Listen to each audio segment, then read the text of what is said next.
Welcome to the Molybdenum Software Show. If this looks like fun, please join us. Shoot me a message. Yeah. I saw a cat's tail. Oh, Oh, cat's yeah. ear. She might have to leave if she's too disruptive, but I think she might just curl up somewhere. I Yeah. realized something about the use of that kind of program, a so-called live server. Oh.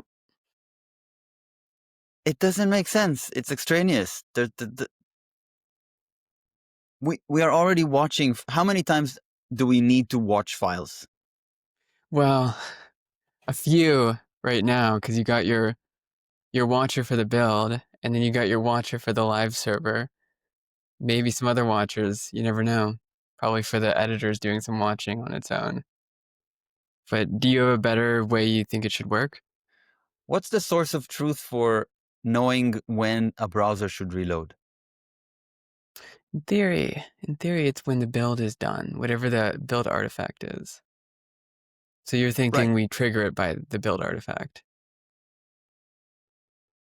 Yes, it's like watch the files, the source files, only the source files. When they change, rebuild the website. And Right. when that command successfully finishes rebuilding the website, shoot another command that triggers a reload in the browser. Yeah, as part of the build process, that makes sense when you're running a live server. So we don't need to watch the result of the build and see that the files have changed there. Right, yeah. Is there a build server that makes this, or sorry, a live server that makes this easy? We only need a static file server. That's all we need. And a CLI that can tell the browser to reload. Right. Yeah, that's the tricky part. Right. But so browsers have this feature. If you launch a Chromium with the flag that enables the DevTools debugging protocol, what's it called? Chrome DevTools Protocol, CDP.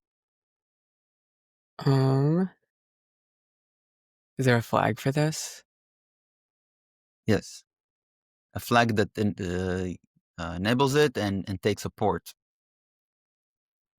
number. Oh, yep, I see that. Hmm.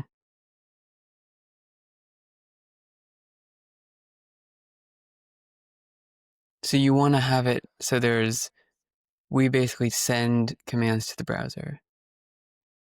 Exactly one command, reload. Yeah. When it's like Nix build chained with reload. That's the command to run when the source changes. Yeah, the only thing is I can't do that in Firefox then. Doesn't Firefox support the same protocol? Couldn't actually, I'm not sure. Let's find out.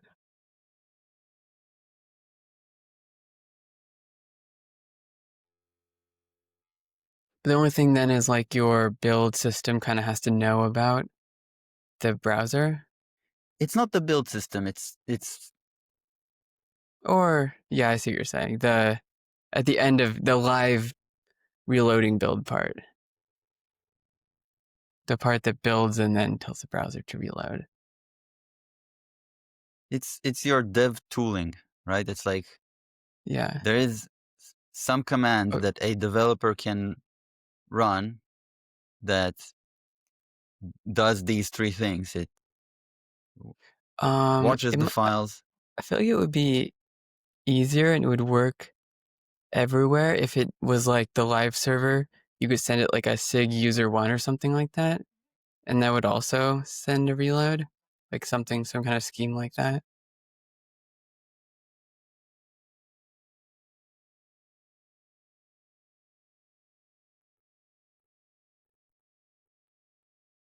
That could work, but it's more complex. Oh, yeah. I mean, it's nice having a live server that handles it because then if you like pull it up on your phone, you can also view it there. You don't have to like make sure that there's a handshake between your browser and the DevTools. That's right. That I'm not is familiar with the correct. protocol, so I don't know how easy or hard it is, though. So I can't But comment on that. conceivably, your phone, this can be done in a similar manner with your phone. If your Couldn't phone is tell on the you. same network and the browser in the phone supports the same protocol,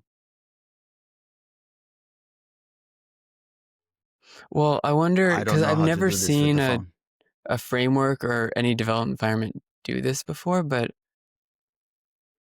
I'm not sure if there's a good reason.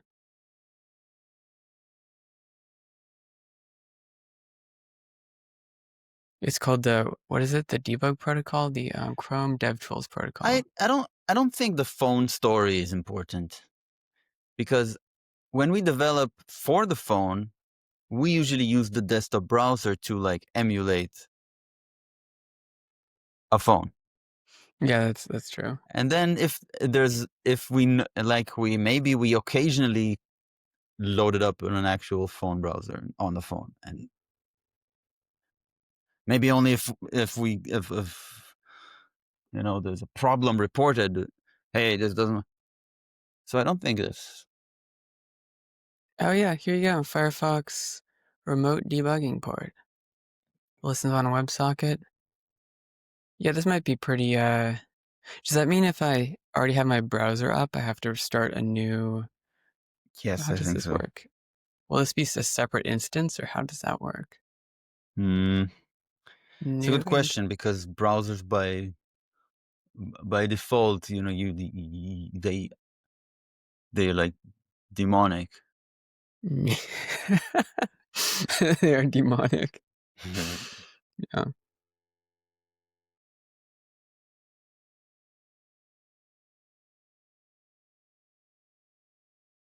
Let me see what happens. Okay, it seems like if I have Firefox already open, I gotta pass dash dash new instance. And now we have two. No, maybe not. Hmm. New instance means you have two Oh, disparate. I cannot do that, actually. I cannot run two Firefox instances at once. Cannot do that using the same data directory, right? Yes. You need to create like a separate, because they're trying to share the same profile or something.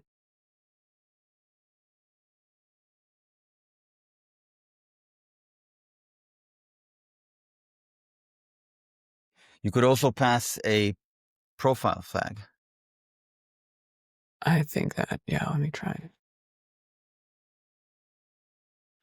By the way, those are two things. I think there's like a data directory, and in the data directory, probably multiple profiles. Yeah, yeah. At some point, I was trying to declaratively configure my Firefox, and it was kind of a nightmare.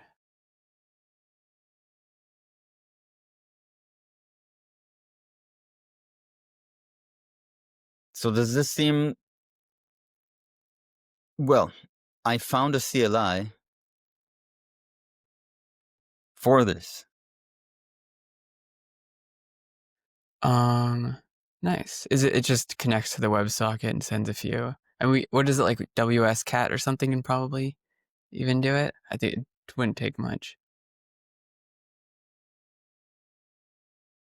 I'm not familiar with I think that. it's like netcat for WebSockets, basically. Mm-hmm. Yeah, I suppose the message would be simple: reload.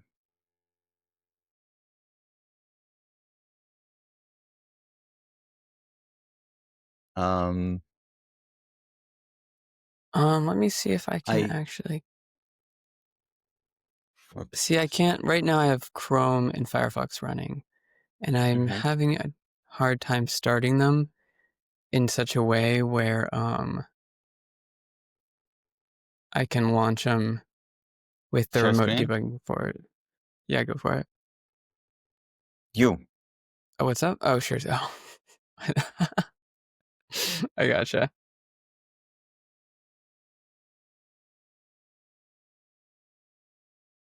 Thought you had to show me some stuff. All right, let's. Oh my, your Chrome is still messed up. Bum, ba, bum. All right. Here is With Chromium, I have experience with this. You need to give it a user data dir. user data dir like this. Just make one up. Okay. Or if I go like tmp temp -d. Okay, yeah. Oh, wait. Oh, that's interesting. Does this not do what I? It seems that that's not enough Hmm. to tell it to. Maybe there's an additional flag for ignore the running instance. Oh. User data dir. Oh, equals. Oh, I think I just specified wrong. Okay, that Don't looks echo right. it. Oh, okay, yeah, this worked. Yep. Hmm?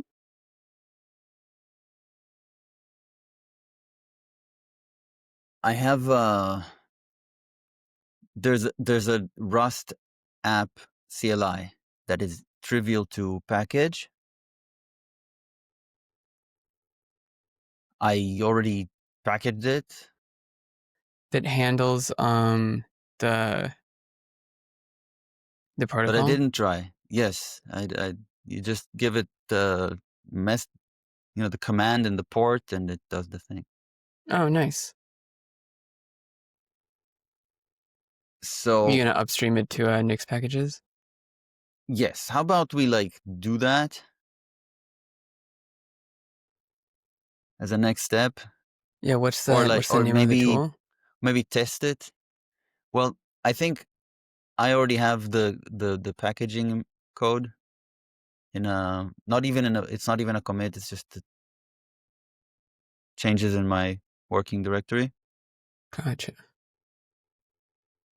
So maybe we can start a rotation on that. Yeah.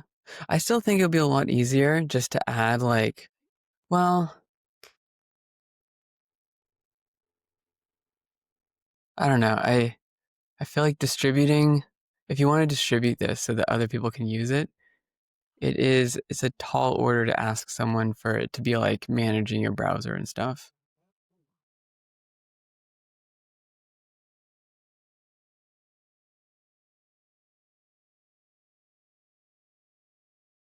Let's say that this works, Yeah.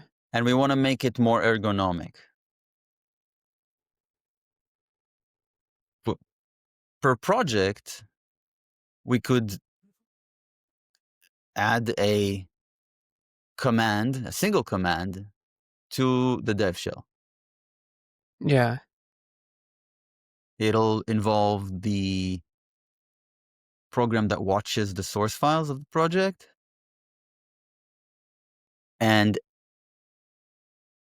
the command that program runs would be um, a, a shell, probably, for the chaining of the two commands. One nix build something, and the other.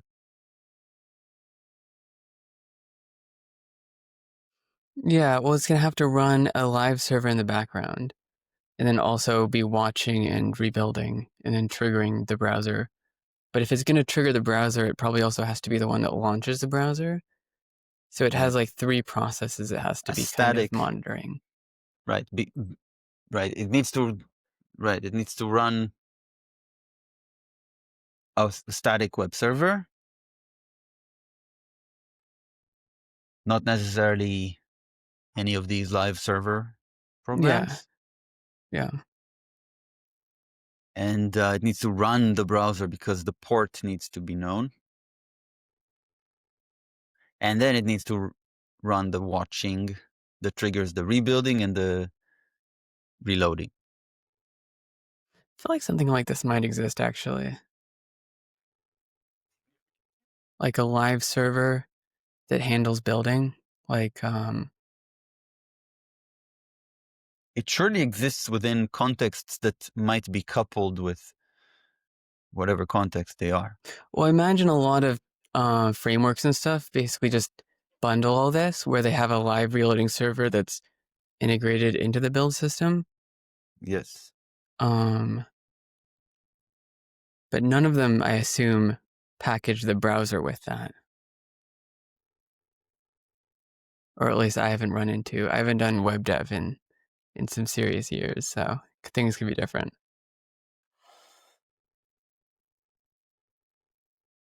So I'm thinking we try to get it right in a project such as HTML or Dockstra, and then we try it, we gain some experience with it, and then we already have both HTML and Dockstra, and because I'm involved in these stacks, every usage of Dockstra or HTML would want something like this. So Right. we would be inclined to extract it in some pleasant manner. But before we extract it, we should probably implement it locally in a project. I mean, think like a simple static HE with like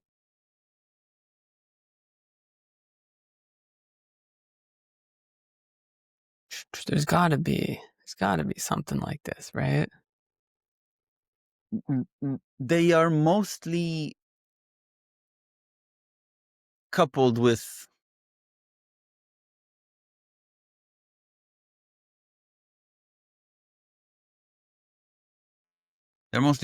whatever With they're whatever for. framework they're part of. Yes, like static site generators. Yeah. Yeah, that makes sense.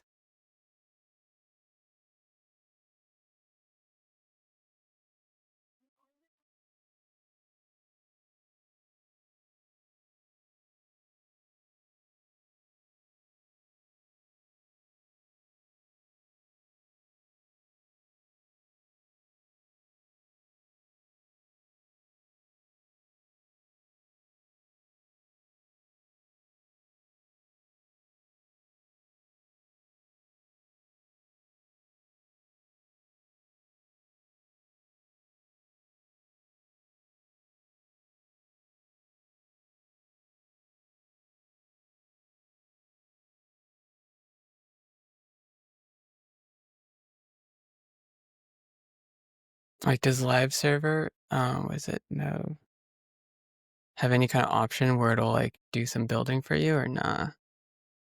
It doesn't make sense because the files that it watches are the files that it serves. Oh, I'm wondering if maybe there's a server that behaves differently. I'm not sure. Well, then it's like its scope is grander than a server. Does that make sense? Yeah. But I mean, like, this is a problem I'm sure a lot of projects have solved, either doing it themselves by kind of implementing. Oop.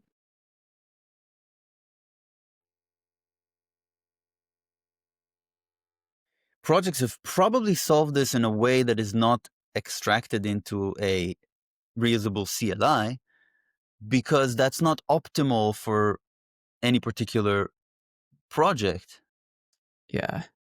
any particular stack. They'd probably, the implementation would probably be part of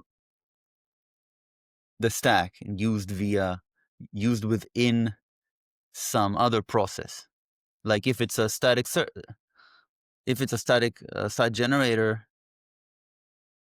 it's probably a single process that does the generation itself, that also Right. does And watching and reloading, and hot reloading or whatever.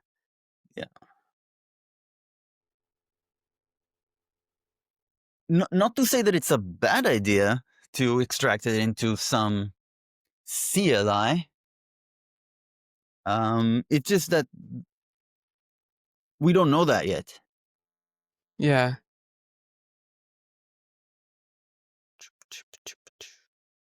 We don't know yet how like painful it is to piece this together. These parts. Right. Yeah. Run a server, run a browser, and run file watching that triggers build and reload. Yeah. I mean it's basically the equivalent of like, the big problem is just that we have two disconnected binaries that need to talk to each other.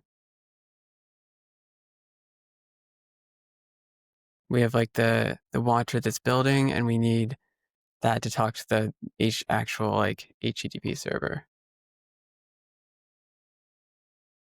Yep.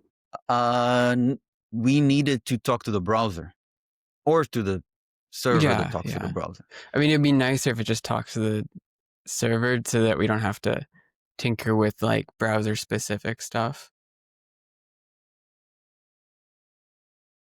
I don't know that it's nicer. This whole thing is a hack. Do you know how that is implemented? How these live server programs manage to talk to the browser? I assume they just do WebSocket to some injected JavaScript. And yes, injected JavaScript, exactly. Yeah, so that that's how injection of JavaScript actually modifies the page that they're serving. So I made this a long time ago. Wait, let me find it. This thing, which is kind of cool, but it basically works like that.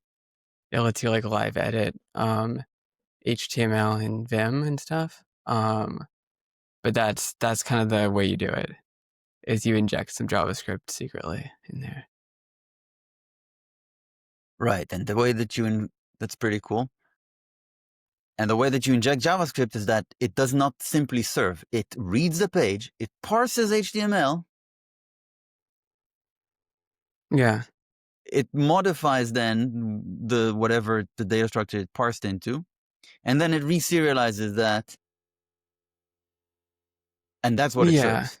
Yeah, which I mean, when you're dealing with something that's more of a library or a framework, it's kind of fine because you're also the one that's generating the HTML. You're not like doing it with arbitrary HTML, because with arbitrary HTML, it's a lot. It's pretty nasty. Right. Yeah, there's like I just handle it with like a recovering parser that did like a best effort to find out where to, inject it, and also trying to understand the tree. But I don't know. I feel like making it super platform specific by like making it work in specific browsers is like, I don't know. Doesn't feel That's like what the the right way. protocol is for. The protocol Yeah. is meant to be general, and it seems like it is. Yeah, but then you can't like bring your own browser. You can't be like, oh, I want to test this out in some random thing,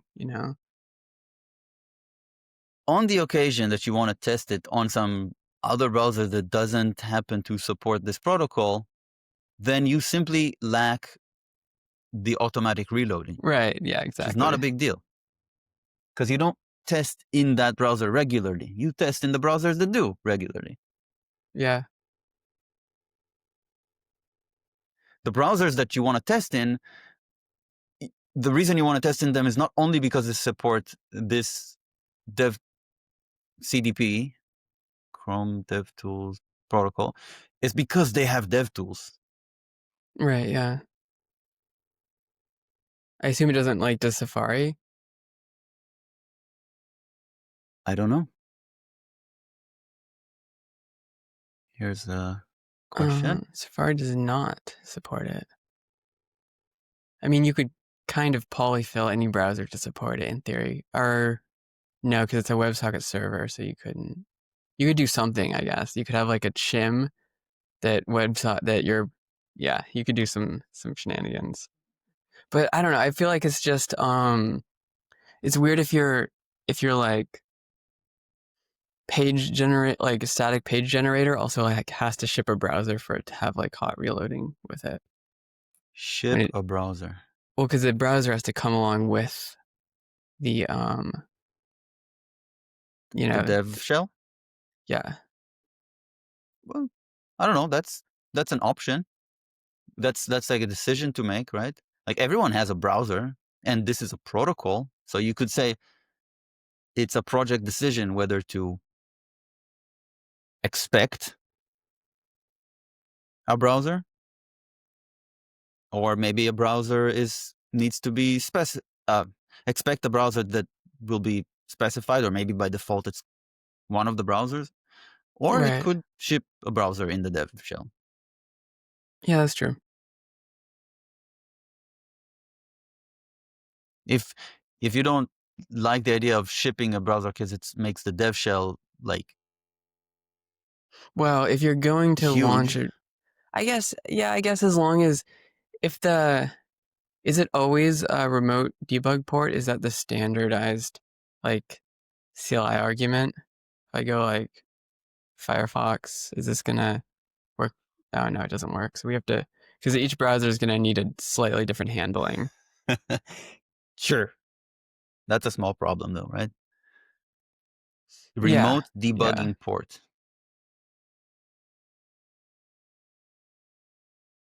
Above that. Okay. Yep, I see it.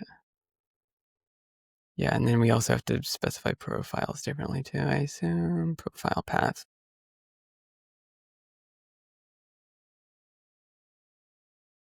Like, how hard would it be to just like add like some kind of like signal so that this could just like receive a signal from us? Take a look at the pull requests. And the most significant one I made is test end-to-end.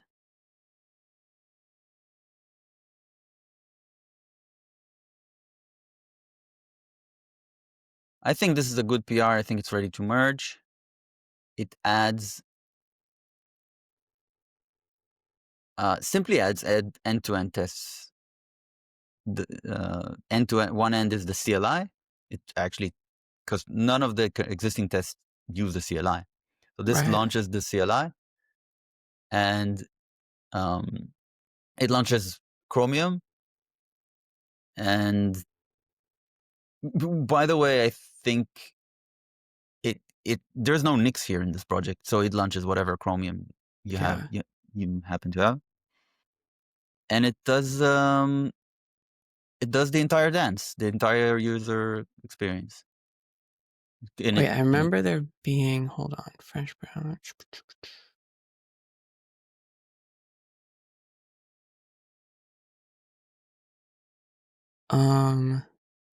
Wait, I think we wanted to switch.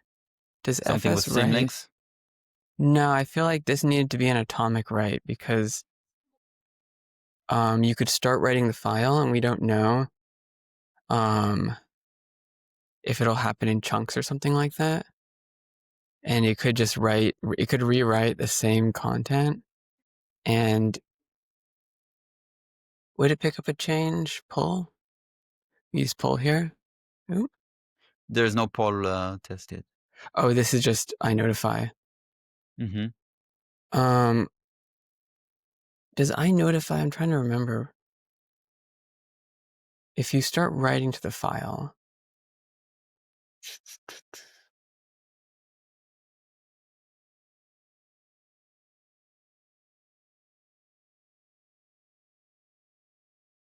I'm actually not sure how that would be handled. It might be fine. Well, whatever way, I mean, this is end to end. So like, whatever the details of how the files here are written to, it should work. So maybe it's Oh, what I mean incomplete. is, this right here, I think this is different than most editors write to files. They're typically going to write it to a separate file and then move it over the Swap, old file. file swap. Yeah, I don't know what the Windows equivalent is, but I think that's basically what every editor does on Unix. Sure, then it's missing some tests. No, but I think this might, because like if iNotify picks it up when it's like halfway through writing, what happens? Or will it not be picked up? That's why this entire paradigm is bonkers. Yeah, I agree. If you are doing the build, this is good for when your served web page is the source code. That's like the only appropriate use case. Yeah, well, I mean, it also kind of depends, I think, just on our editors doing atomic writes that are easier to pick up. If you have a build process, then you know when to reload the page, when the build ended, not Right, yeah. when the files that you serve happen to change. Because what if like your build process spews out files? Let's say it's not like Nix where the link is swapped, right? Yeah. In Nix you have an even different paradigm. The link is swapped, so it is atomic. But that's not the case. That's not what live server is for. Live server is for you have some build process that replaces files, and it does not replace them atomically. So this whole approach is problematic. Back up. Say that again. What doesn't happen atomically? The build. You have multiple files. Atomically. The result of the build, the files changing. Wait, are we talking about Nix or some other platform? Or Not some Nix. other Any system? other. Nix has like the advantage of swapping out a single link. Yeah, I think most times it's actually maybe not. I'm not sure. Because your editor is typically doing atomic writes. Yes, but okay. Like there's quite a few use cases here. The use case that live server is for is the case where there is no build process. Yes. Yeah, you'd be editing them directly, I imagine. Right. And that's where that's the source of truth. Okay, when a file changed or replaced, reload, because that's the only thing to do. But when you have a build process, then the build process can spew out a file and then another file and then another file at some frequency, at some intervals. And then how does live server know when to reload? It can reload at the exact wrong time. With that part. And that's not even recoverable. Because while the browser updating based on iNotify is really bad. I totally agree. But I think it's appropriate for when this it's good enough for triggering builds from. I think the iNotify strat works really.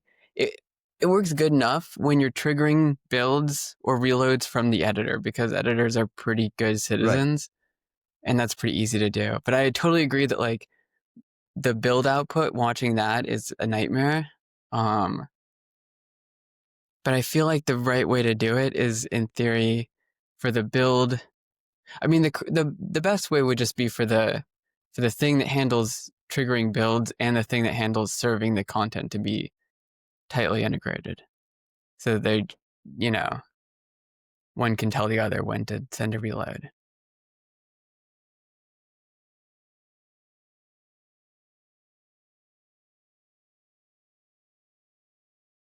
What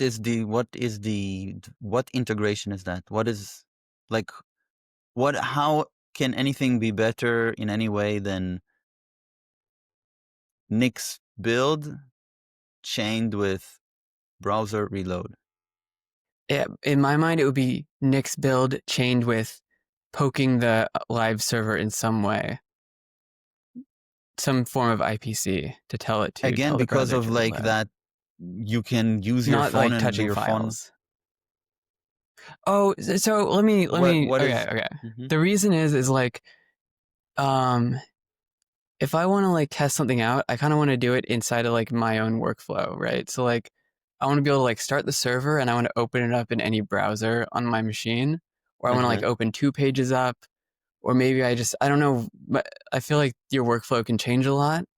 It's also nice because you open it up in your browser with your, like plugins and stuff. A lot of people have like, Mhm. plugins for debugging and stuff like that. Mhm. Whereas if I want to launch it and it launches in like a totally separate browser with a blank profile and I can't like open multiple tabs, You I can feel do like that. it reloads them all. How does that work? Not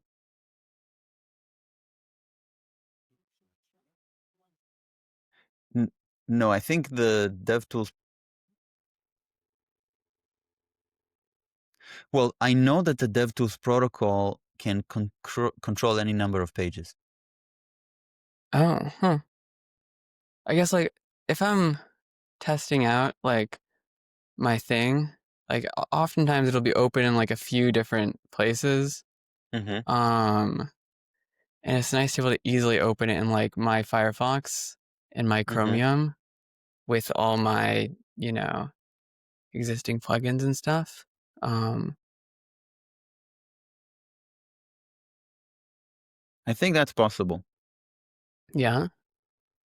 You don't have like the flag, the command line flag. I think is not the only way to Oh, to activate the listening on that control mechanism, the DevTools protocol. I think you can do in an existing browser. You can open DevTools, and maybe that's enough. that's kind of neat. I didn't know. Is there like a,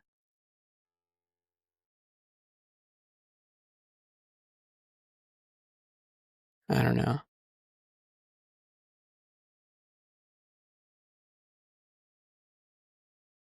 What's it? Wait, what's the Chrome name of it? DevTools protocol. CD.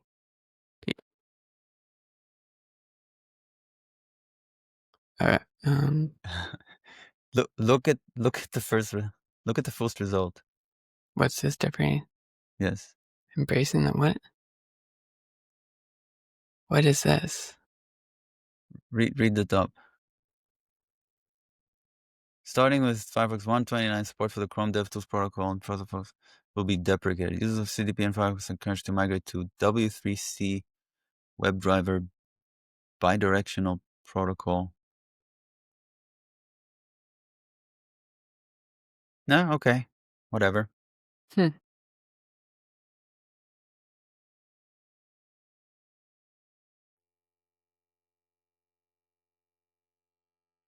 So there's one protocol, and in the future there's another protocol. It's doesn't matter much as long as they're still supported. Is it still supported? It's deprecated, but Looks like it. Or let's see, what was it? Um, it was start debugging server. Wait, this one? Or was it something else? yeah, that's. Yep. Oh, I need a separate profile. Which is a low-level remote debugging interface used for WebDriver BiDi. Oh, so that's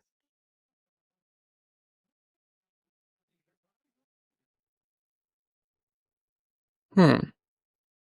So start debugging server and remote debugging ports.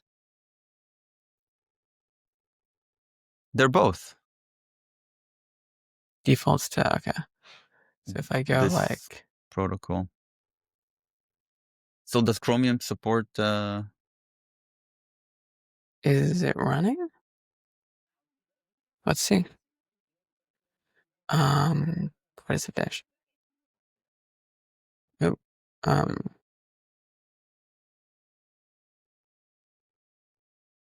What was it supposed to be? 9222.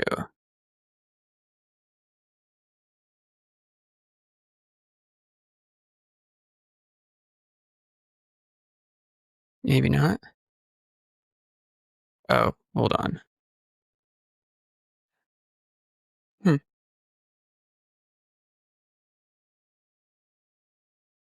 Because it is P.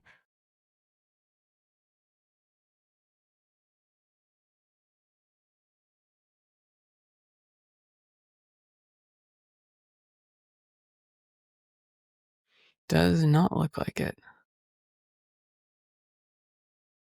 Start debugging server.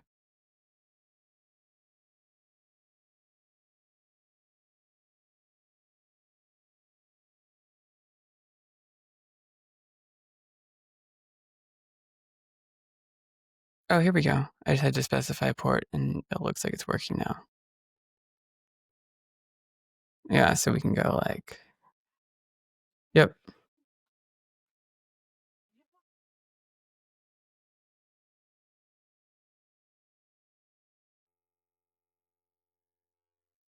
What's the name of the tool you were talking about that does, It's a Rust crate called Chrome Tab.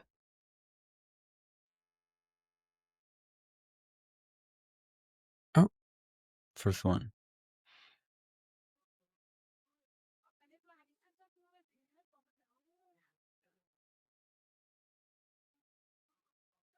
Let's see what happens. Oh. It's, get,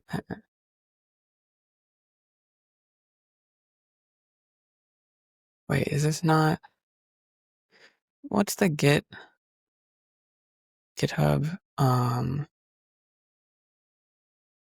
What are you looking for?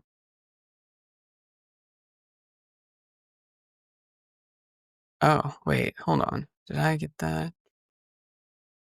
Oh, just omit the hyphen Rust.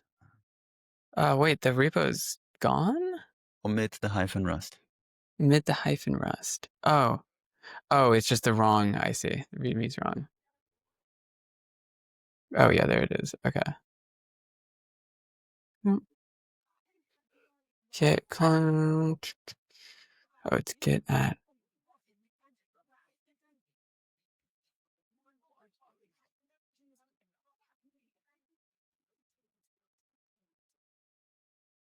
Oh.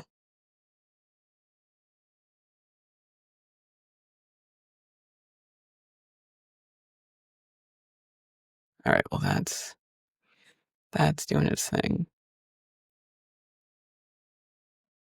See what's in here.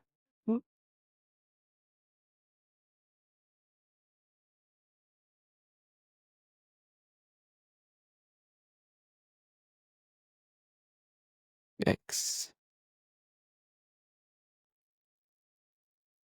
What is my new Vim stat? What's up with that?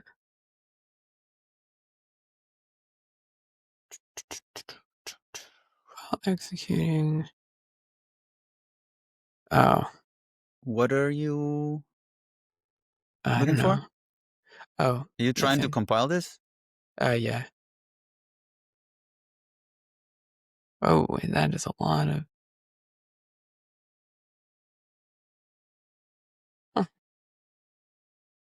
Uh-oh. OpenSSL. That's it. You need package config and OpenSSL.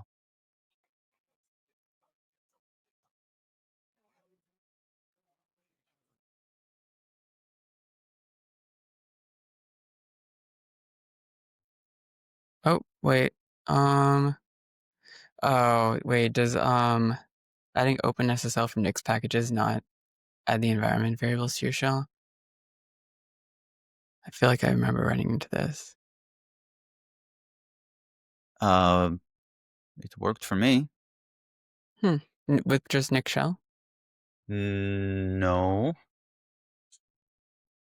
No, that's not how I did. I mean, I built the package. I put package config in native build inputs and OpenSSL in build inputs. Oh, you made a whole, yeah, I gotcha. I was just hoping to start up a little. Can I do this? Does this, can I list multiple installables? Well, it just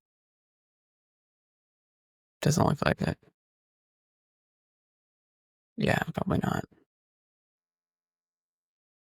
But I don't see a reason why this won't work. Because I think,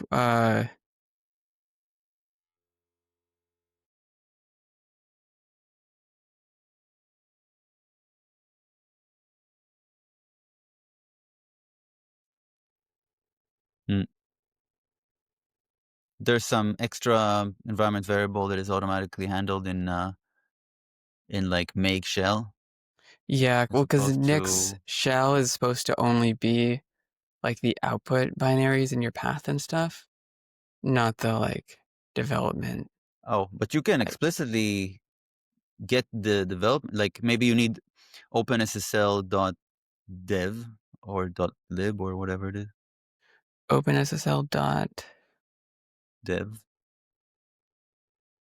is it one of the out, Dev. dot Dev. DEV? Yeah. Oh, I've never, wait, does every derivation have a dot dev or is this, I don't know. what, wait, what is dot dev? I'm not seeing it in, wait, I need to do some investigation here. If I go like,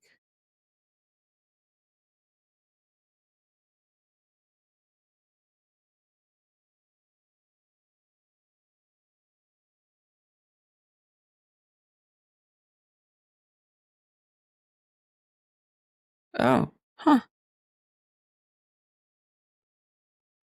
interesting.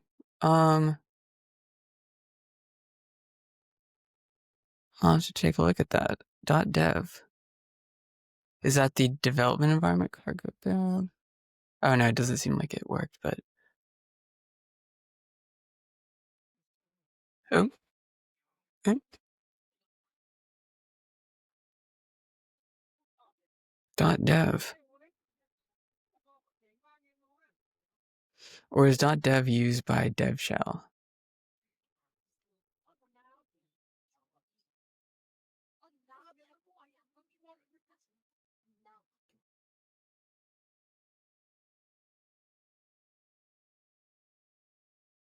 Oh,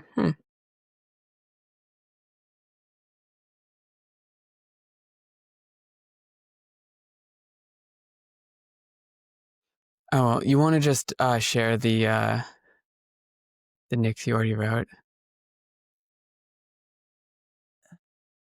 I can do that. Um,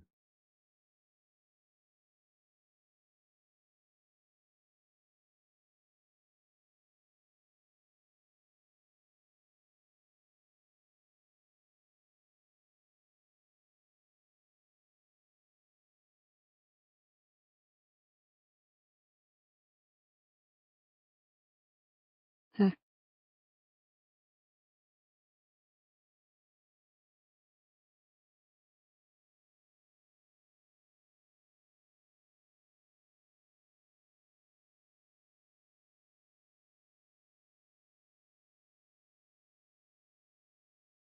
there. All That should right. do it.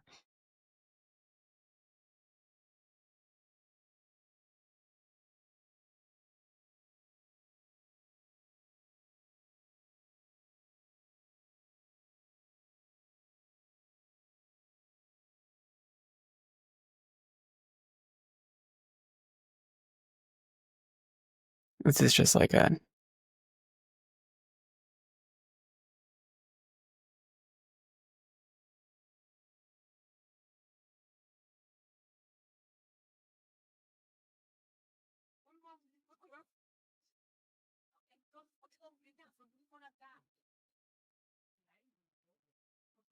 Oh, guys, this will work with just like call package. Expel default next. Wait, what do I need to pass? What's the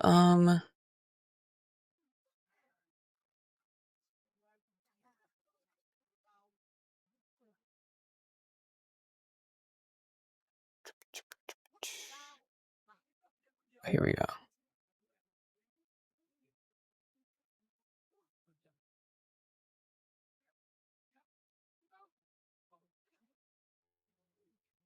Wait, what do I need to pass the next build to? Boop, boop.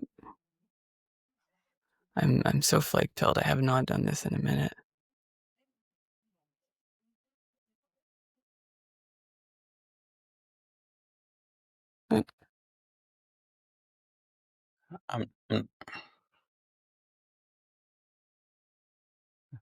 Call package imports the file. So you're only Um, doing the expression. Just copy paste the thing. That's the entire command. You just need Oh, to modify the. then just default. Okay. I thought there was a nice shortcut with Nix build, but well, okay.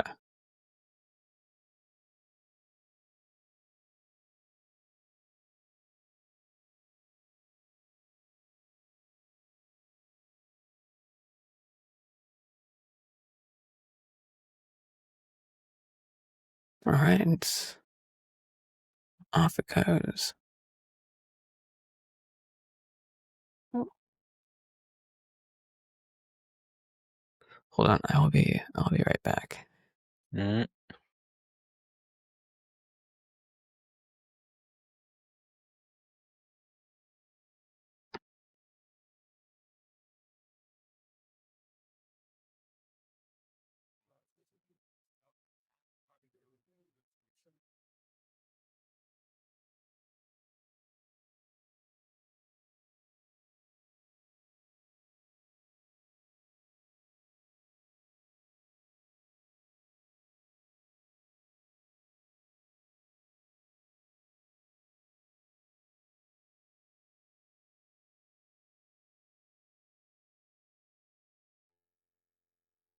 All right, I am back.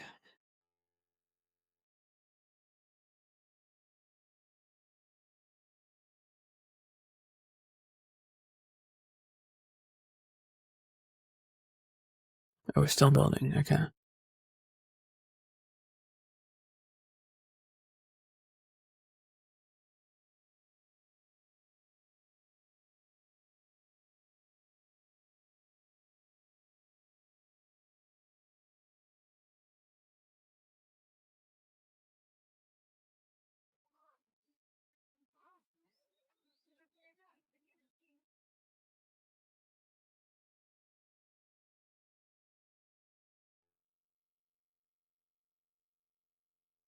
All right, so if I go and build it, failed to connect to, oh.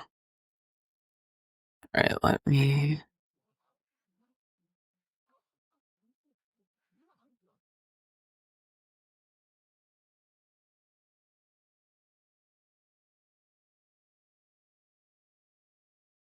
Failed to parse version. Uh-oh. It's not super,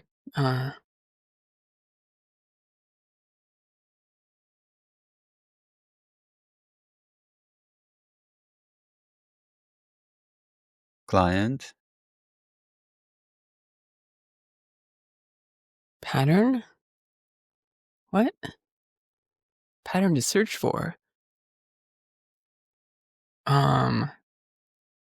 Okay, the default host, hold on. 87. What is pattern here? Are these two different protocols? I don't know. That's ChromeTab is a CDP client. Try Chromium first, and then we can talk about All right. Firefox.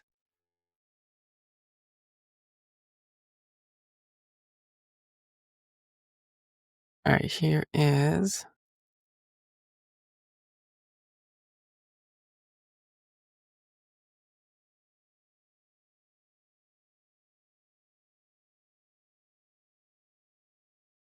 All right, so it looks like it works with. Interactive mode, huh?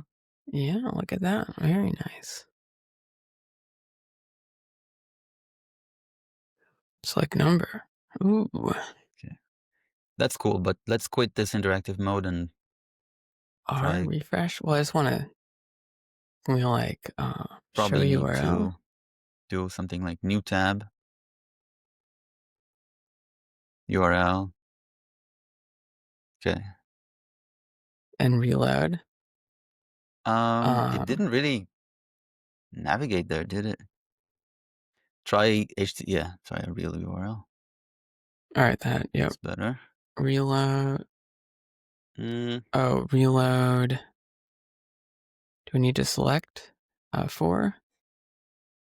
Hey, Glad. Hey. Oh. Hold on. I cannot see my screen right now.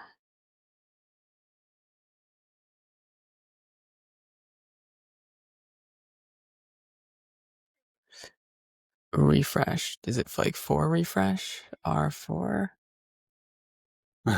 No matching tabs found. R Google? I have no idea. What? Anyway, yeah, we I just think need refresh is not reload the page. It's refresh the list of pages. that makes sense. So we got like list, active tabs.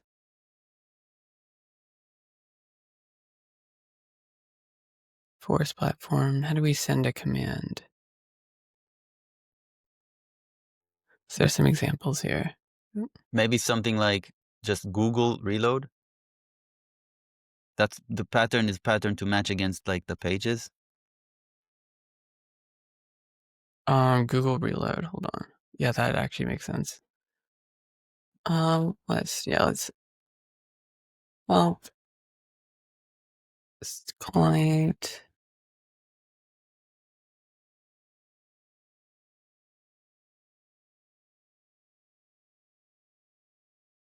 Oh, WebSocket client mode not yet implemented. Okay, so evidently not. Would okay. Try Chrome tab, Google reload.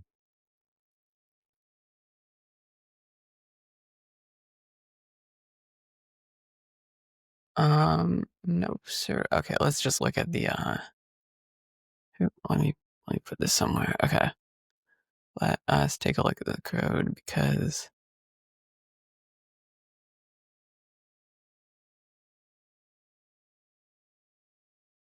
Search for tabs. okay. And then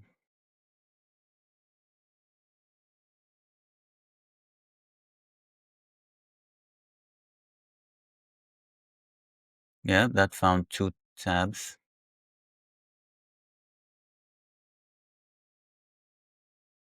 Open a new tab, show URLs. Okay, I'm getting a sneaking suspicion that this project might have been generated by someone. It's giving me that kind of vibe.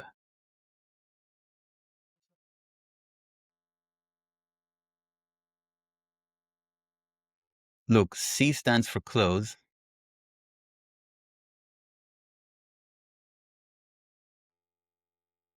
Is that interact? Yeah, okay. So it So goes try like 4R.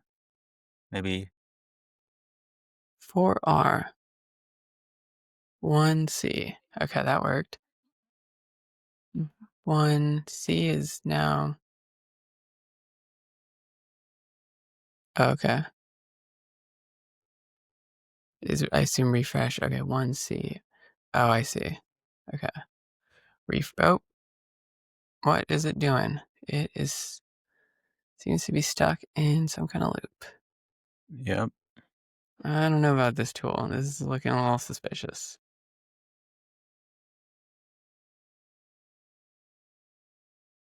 Oh, there we go. How do we get the list of commands? What that's the DevTools the DevTools protocol itself. Yeah, I assume we're kind of sending let's just look at the source real quick, but I have to assume yeah, okay, everything about this project is screaming the output of some serious cloud action or something.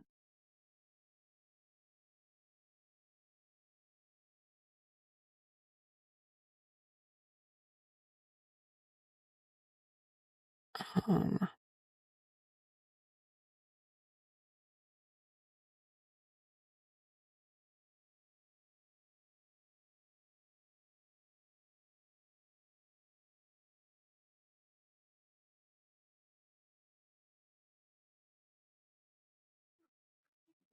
Where it is?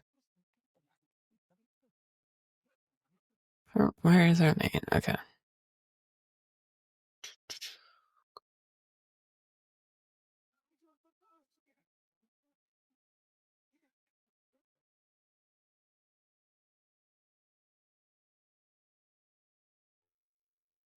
Look, both cases.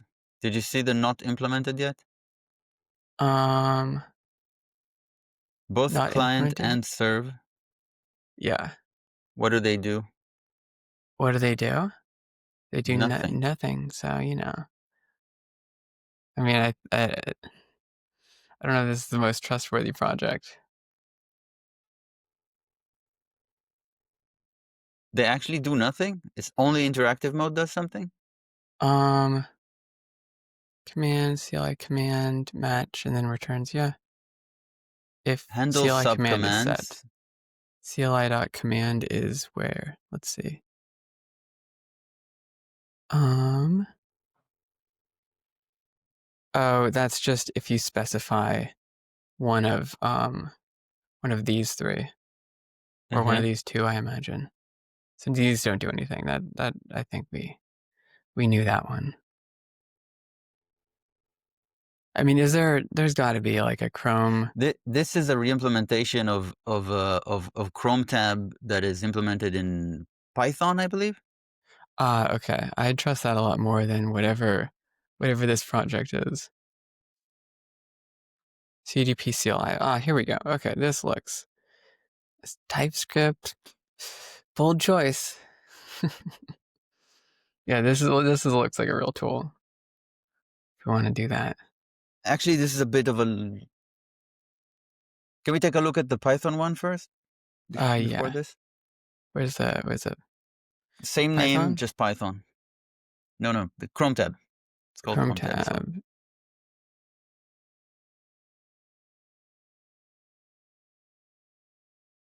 Chrome tab? Python? Not seeing it.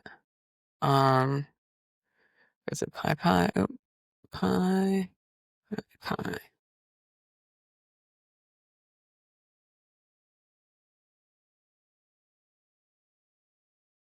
CDP Chrome tab, I assume. I don't know. Maybe I got the impression from the README of that project that there's a Python. Oh, does it mention? One, or maybe it's not Python. Maybe I'm misremembering. I think it is. Startup time. Wait, what is? Wait, this is a Rust one, right? Yes. What? Hold on. It's a comparison. Oh, I see.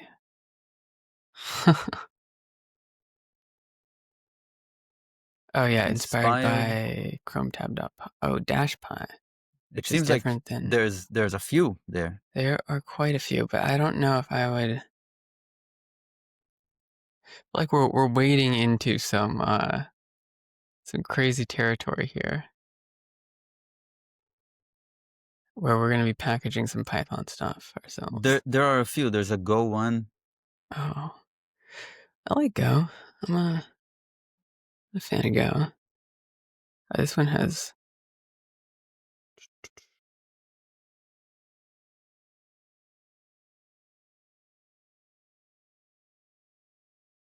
This one's like, yeah, library. Is there? Then this one, I assume.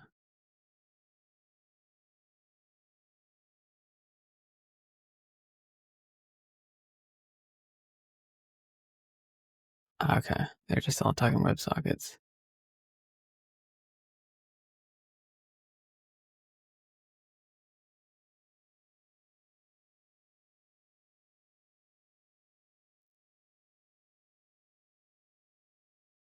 Can we see the list of in Rust Chrome tab README?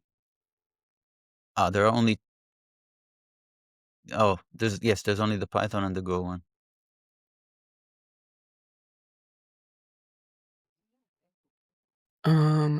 Looks like the LLM did not generate the right links here.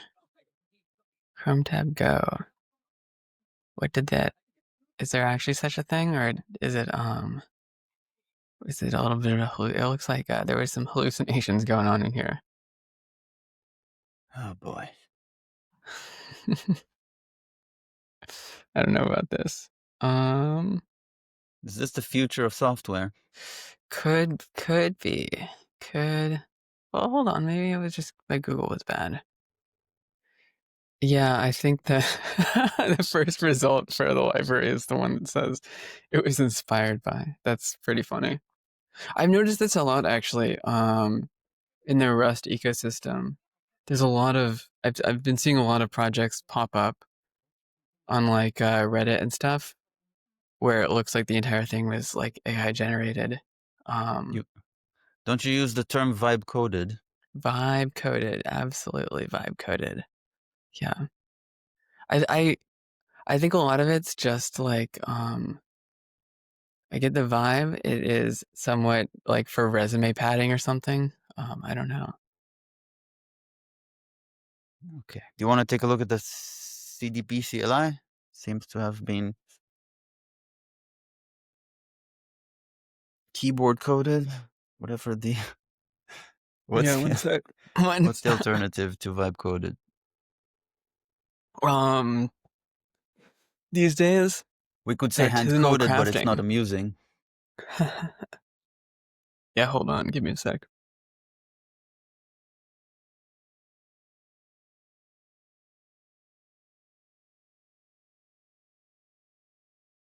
Um, yeah, CDP. Well, I mean, okay. I don't really have a problem with like vibe coding, but the thing is, when I see a project where the README is like insanely long and then the actual code is like super, just doesn't look good. It's not a lot. It's pretty sloppy. It makes me think that it was, there's something about the crazy README that just screams vibe coded. I don't think vibe coded necessarily means that you've used generative tools. Wait, isn't that exactly what it means? I think it's that you've like used them more than I don't know what are even how do we Oh, just like a discuss this? disproportionate amount. You've let the LLM you Take know, the wheel. take the wheel. Yeah, exactly. Yeah, something about having the crazy readme is like, oh, I see what happened here. Um, see, like this looks artisanal. Looks like somebody went through and like, you know, put it some examples in here. Gotta love that. And this is in TypeScript, This is TypeScript, yeah. uh, which is a bit more at risk of failing to build. Okay, well, hold on. Well, hold on. Let's talk. I mean, compared to Python, I would say I would trust JavaScript over Python when it comes to Sure, packaging. yeah, that's the correct sorting.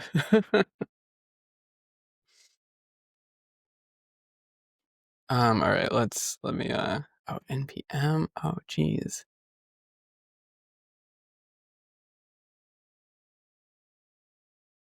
Let me just npm install.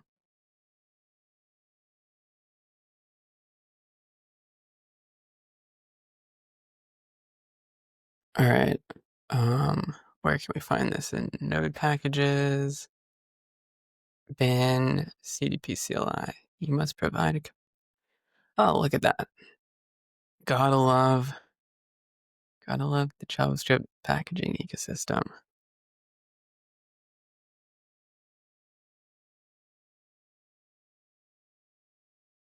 Oh, a different port.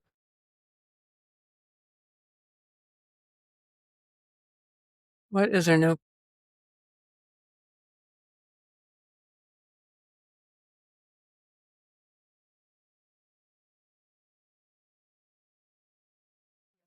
Should it be WS?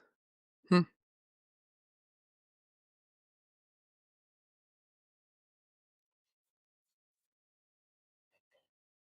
All right, it's promising. Got tabs, we got new. Oh, what? It'll probably be eval or go, but go you need Go the URL page. and I mean, we can always just, go the same page over and over. Oop. that doesn't, Yeah. you don't know which page. It looks like it keeps reading from standard N, which might be the preferred way of, There's eval for that, I suppose.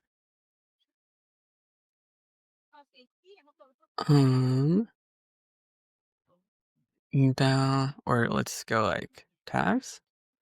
Okay, eval, and then do we give it like a page ID? I'm gonna assume. Oop.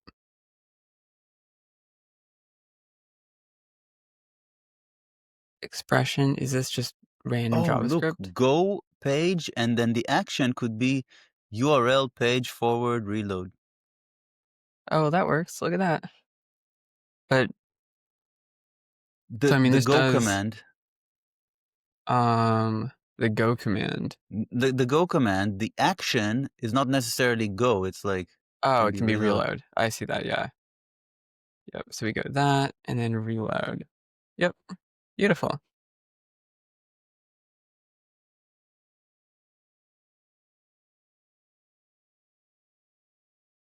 All right. This seems like the tool of choice. But then we have to get a page. Why? Like, how do we solve that?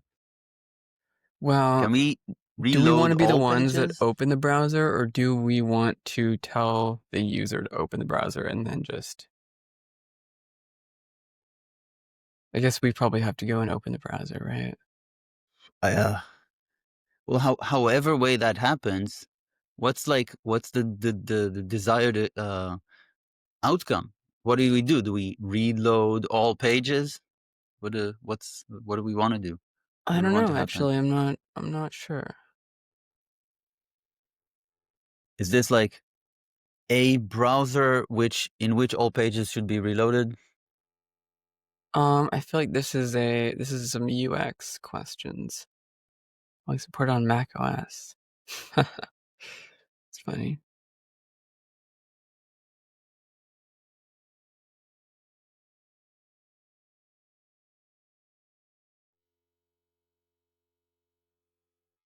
Yeah, I don't know. I mean, it is more just like a broad question of like what's the right way to go about it? Or what's the right UX for this? But also like the level of whatever the answer is, the level of complexity that this kind of intro exposes makes me think that this is no longer just a kind of a CLI or even a bash or whatever shell. It's starting to look like a program. Yeah, I think. Well, I mean, there's going to be complexity if we're going to use the debug protocol or the DevTools protocol, just because we're like directly interfacing with the browser and we're kind of controlling it and owning it. Versus if we just reload the page, it's kind of we're hands off.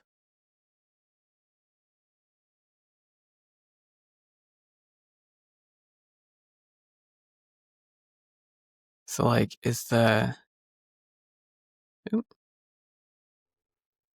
I mean, how do you want it to work? Do you want it to be like, there's like an app and it's like launch dev browser or something like that, and then you do that and it kind of builds the whole thing and starts up a browser?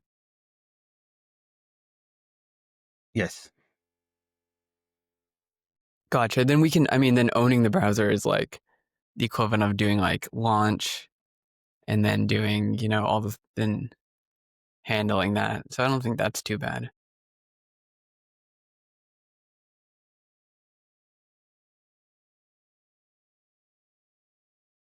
So it would just be like you open it up and like Nix Flake run like dev env or something.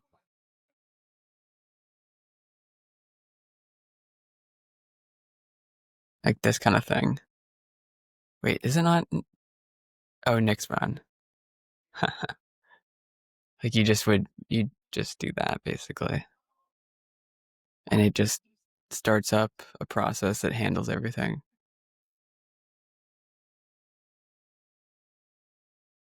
Yes. Yeah, it seems pretty reasonable.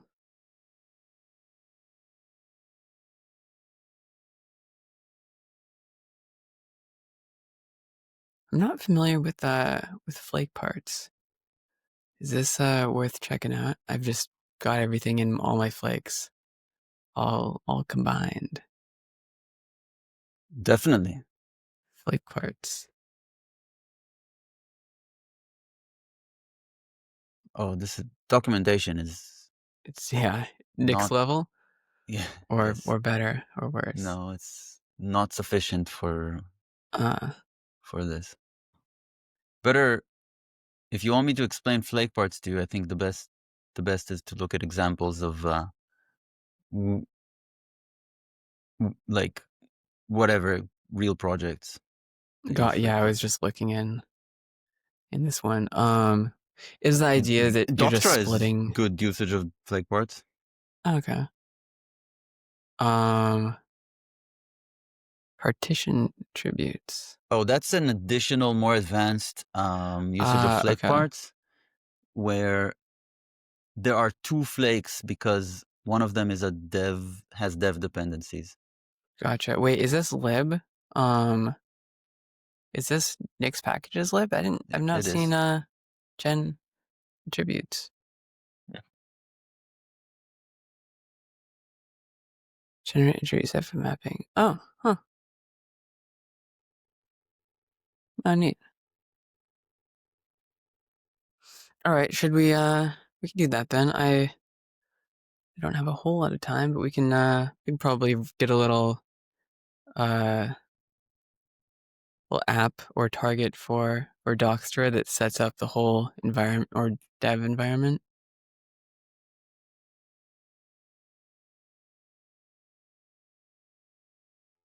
What do you imagine the stack for that being? It sounds like what we want to do is we launch a browser with the debug protocol, and then I mean basically we're just gonna run a watcher on the source, and we're gonna build, and then we're gonna launch that debug or the reload every time it builds. Oh, and a live server. I think I almost forgot. We got to get that live server in there too. So it's three things it's kind of managing.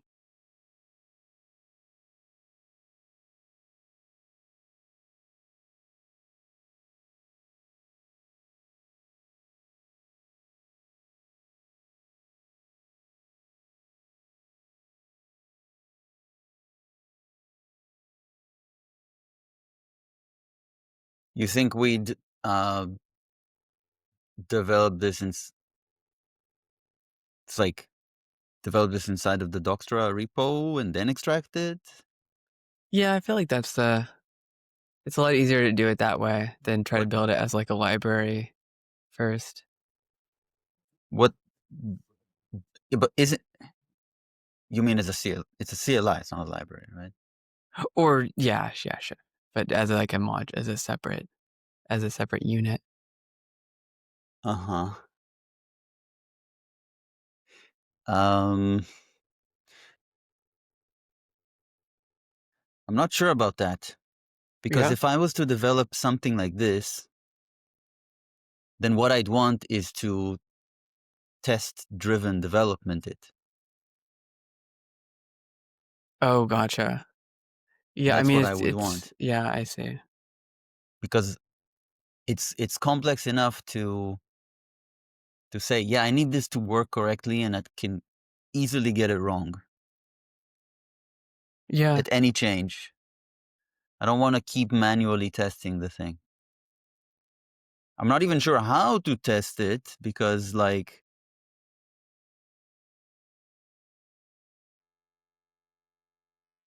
yeah, let's talk about that. How do we have automated tests for this thing at all?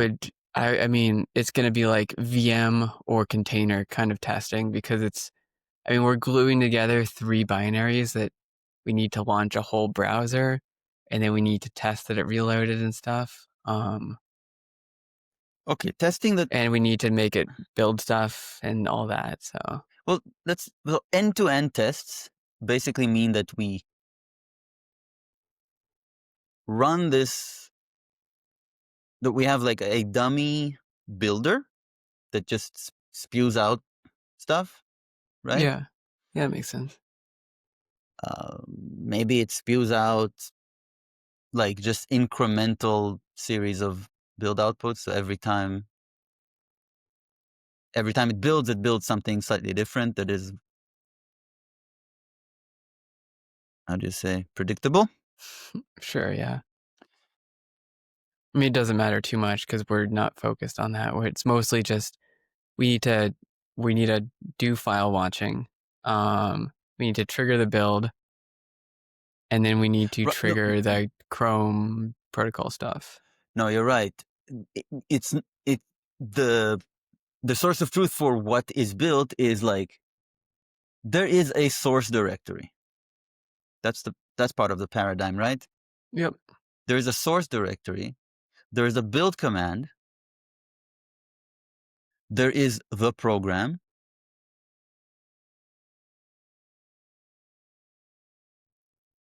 And we start the program. It's a long running process. We tell it, this is the build directory. This is the source directory. This is the command for building. Yep. And here is where the build output is expected to be. Right? Yeah. Because that's another part of it. Where is the build output? Because that's the thing it needs to serve as well, right? Yeah. Okay. And then we expect it to launch a browser. Maybe we can say, here is the port for Yeah. the protocol. And then while that's running, we could say, we could assert that a browser started. We could use the same port for the test tooling to test that the browser has already a page loaded with the correct contents corresponding with the source directory. Yep.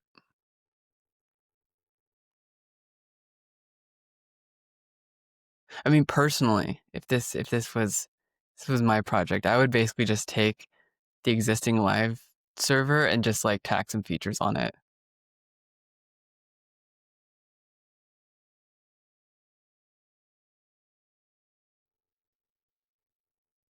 Well, I thought of that, and I went into the source for the live server, and most of the like code by volume has to do with file watching of the Right. wrong thing. Yeah. I mean, I'm imagining it would be you could like throw 2 flags on there. I mean, obviously I haven't touched the code, so it's trivial in my head right now, but imagining you have a flag that's like, you know, exec after change, and you have another flag that's like watch dir. But it's Yeah, but it's a program of a wrong paradigm. It's like too It would late for live it would be server. some no. You're, You have like watchdir, so you watch a separate directory, right? And then you have a like after, or like before reload exec that yeah, like and then you also need to tell it, hey, by the way, don't watch the directory that you're serving, yeah, but exactly. instead, um, I'm folding that all into an imaginary flag called watchdir. yeah, but then you have to explain that to the user. By the way, it's like, it's already the wrong program. It's already the wrong paradigm. Well, we would be building the equivalent of that, right? We're building something where you watch one directory and you serve another directory, and then you have a build command that executes on every Yep. change. Yes. So we're building the equivalent of what that would be, right? I don't know if that would be something to upstream. I don't know if that would fit with the vision, but in terms of just like ease of building something, I think that would be the In easiest thing. Is you can't, like, if our standards are hacky, then yes. But if our standards are not hacky, then we would have to like spend a lot of time figuring out how that integrates with the existing wait, what do paradigm. you mean by standards are hacky? Because if you were to contribute it upstream, Yeah. then we would have to like figure out how that is presented to the user. And I think that's Oh, as a one of the separate, yeah. Yeah. But I mean, like, there are two options here are building a tool that basically does the equivalent of that, right? Or just modifying the existing tool so that it does that. the I don't know. existing tool is a different paradigm. It's not like it, it's not like it it's not like you're adding something that is already within the scope of it. No, you are Yeah, you're changing what the tool does. Yeah. But I mean, like, fundamentally. if we build that, we'd be doing the equivalent of like re-implementing that tool, kind of, and then adding those two features onto it. No. It's not re-implementing it because it's doing something very different. Yes, it's watching some directory, and yes, it's responding to changes, but And we have a live server. it's The very only different. difference is instead of injecting into the page, we're using like the development protocol or DevOps or Dev Tools protocol.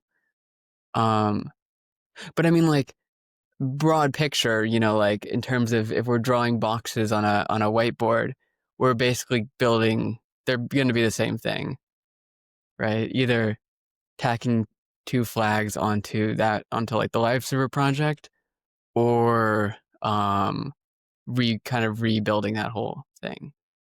We could but in we could use it for inspiration. We could use it for reference of here how's you do this kind of thing. But it's not reasonable to contribute that upstream to live server. I totally agree. Yeah, I'm not. Yeah.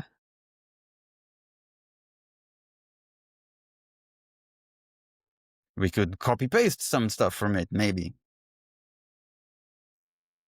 Yeah. Sure. But I mean, I feel like we could probably you could implement those two flags in like in an afternoon, I'd imagine. Whereas kind of rebuilding a whole system, to use like CDP, and then be managing three processes that are like interconnected sounds tough.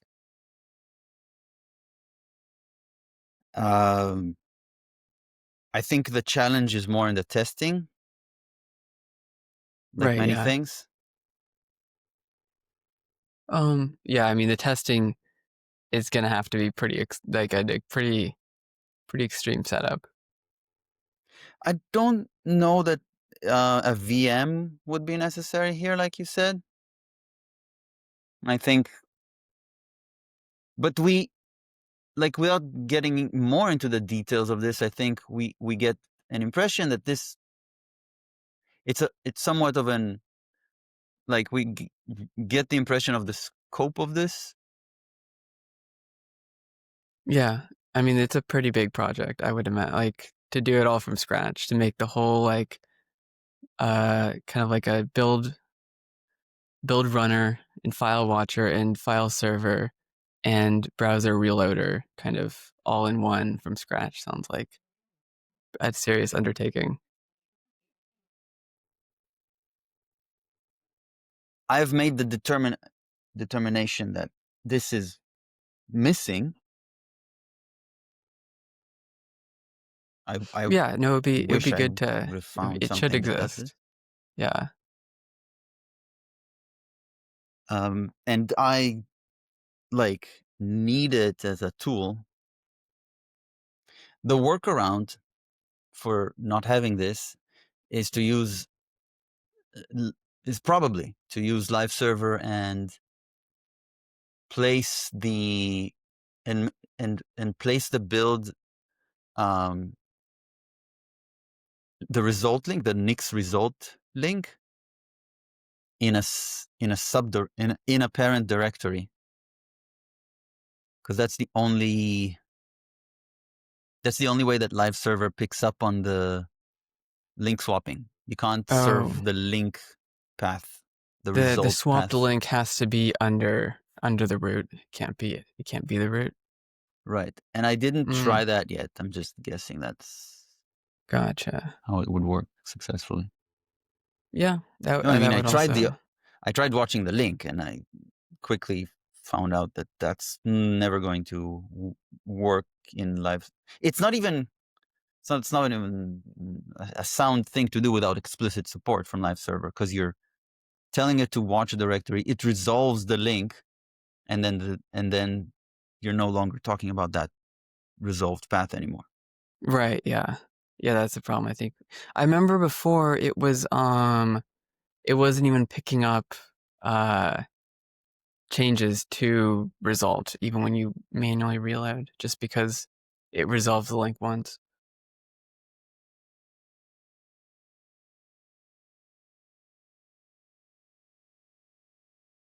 Okay. So what do you think we should do? Um, Well, I there's two contexts here. There's context of what I, in the grander scheme of whatever Docstra, HTML, and all that will do, yeah. and there's what would you like to do in whatever, you know.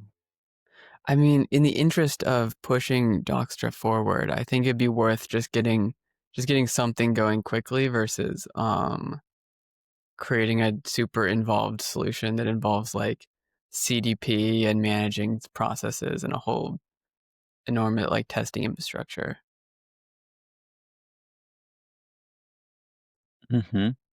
So if placing um,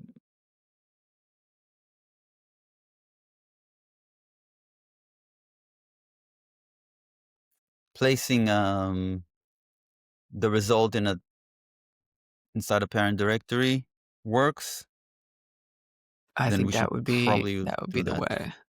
for a while. Yeah. Yeah, totally. Okay. Would you like to Give it a try, see what see how that happens. works? Yeah. Yeah, absolutely. Let us give it a shot and see what happens. Yep.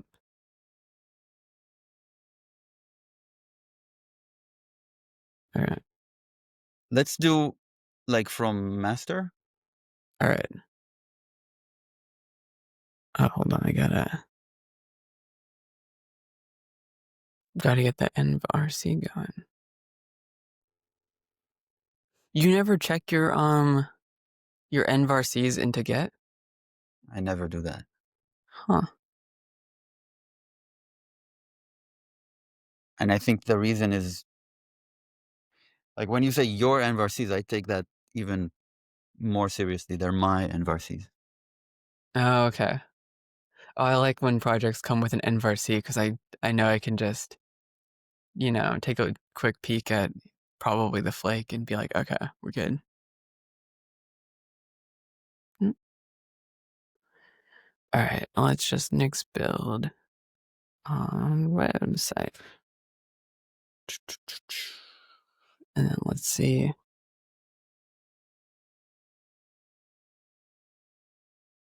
Open JDK. What? Oh, that's for that Yeah. like, yeah, right. Well, wait till you see that cups is also here. That's hilarious. I've definitely seen cups in some closures that I did not expect to see it. That's the classic Nix situation. Yep. All right.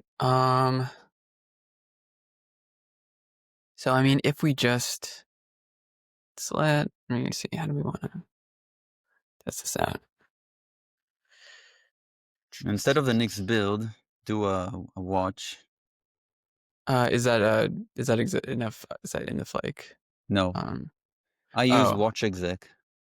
watch exec. Oh, I love this guy right here. Enter. Nix build. Let's see. Get ls file. Is it get ls files? Yeah. I just like that it takes the files as an input. All right, and then we want our live server. How does it Live work? server. It watches Enter. those files? Yeah, you just give it a list as input. It's nice because it just composes with like other Unix stuff, so you can like pipe find into it or like get ls files because like normally you only want to track the version controlled files anyway. So if we That's just do nice. like dot, pull it over. Boop. Well, what's the Nix build? Did you, It's just the website. so Nix build. the Oh, Nix did I build actually mess it command, up? what was it? Website. So add an argument Oh, out link, or I think the short version is O, yeah. and do something like serve Oh, / result. I was just because I'm just watching.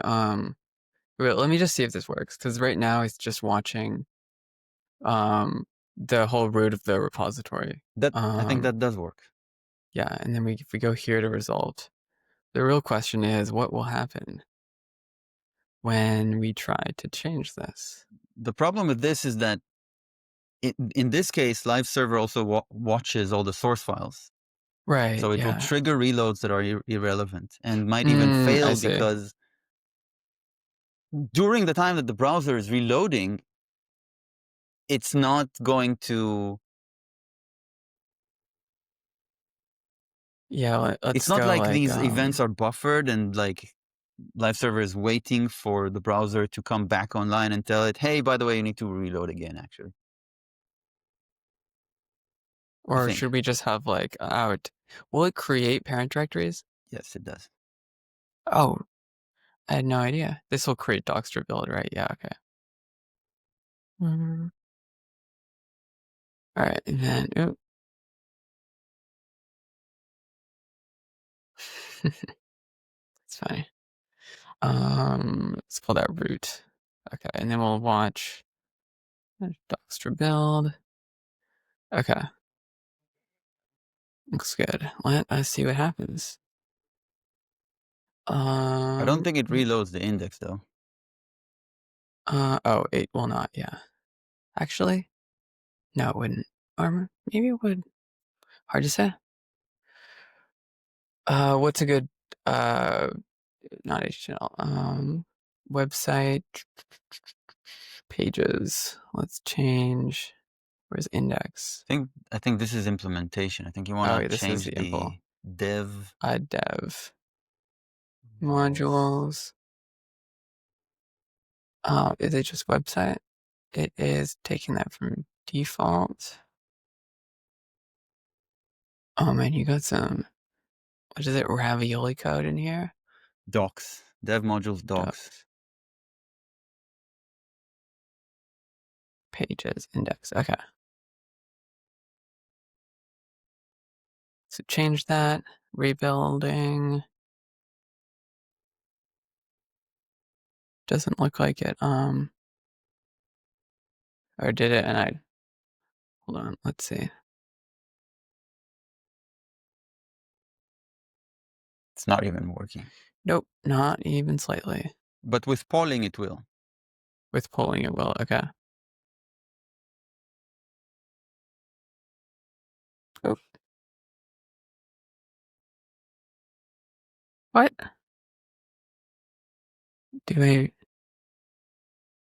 Hold on.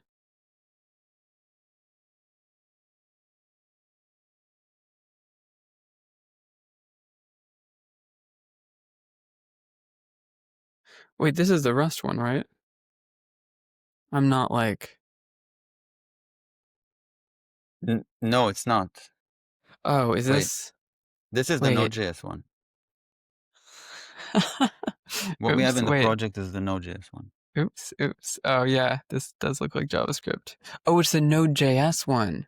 Oh, so that's the wrong one, right? Well, yes, but it should work with polling if it Does the Node.js one with also have a poll polling. argument? Maybe. Help. No, doesn't look like it. No, it does not. Does not. Well, okay, let's Bring in the Rust one. bring in the Rust. All right. Well, I'm gonna need to wait. Dir and reload.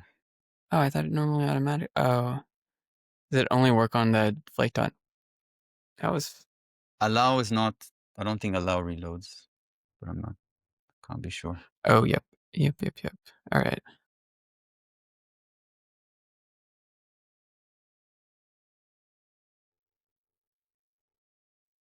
Okay, that looks rusty. Let's see if it's binary. That is definitely a binary. Okay. All right. And yeah, okay.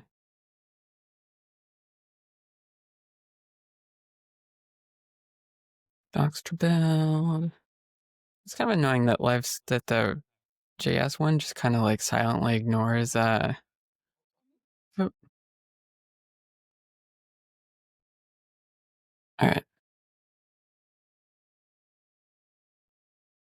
This gives you a different port. Sure does.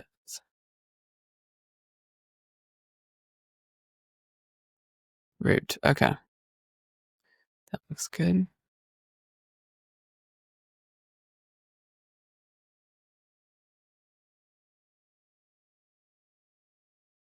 Hey, look at that. All right. It's not terrible.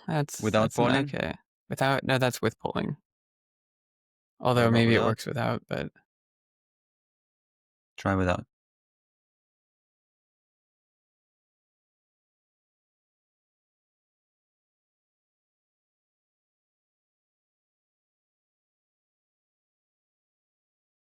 Nope, definitely needs pulling. It'd be nice if this did. Wonder why. I don't know. Link swapping is not picked up even if it's a link in the directory that you're watching. What's the deal? My guessing isn't is that a change? It's iNotify watching only the files, not the directories. Because that wouldn't be an link swapping isn't a change on a file.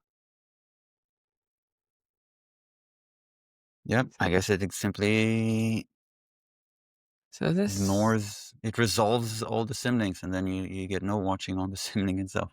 Yeah. Well, because symlinks are immutable, so even if you watch a symlink, it'll never. I don't know what happens if you try. Oh wait.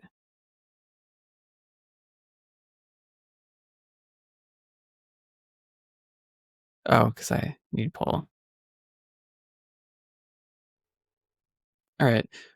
Should we just add a quick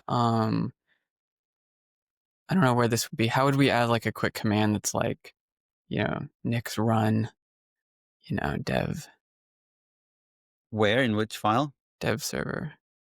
That's what I'm asking. In the file that the live server is currently. In the file the live server is currently okay. This file is called It is modules dev docs server. dev server. Okay. And then if we want to add like a like it's called an app in the Flake. What is the Nix parse equivalent? I don't think it should be an app in the Flake. I think it should be a package in the dev shell, right where live server is. Oh, okay. So we make our own. Gotcha. Oop.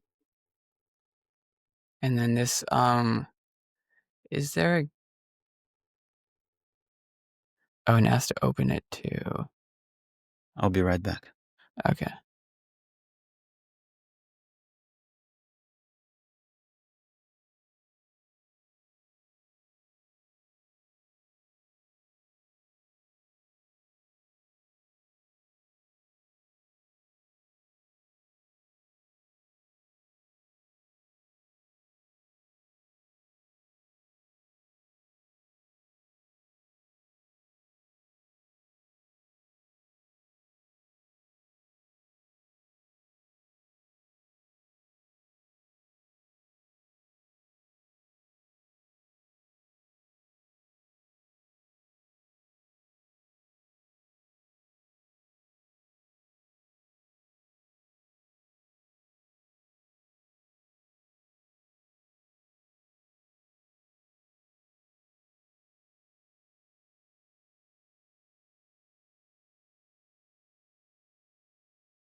I'm back.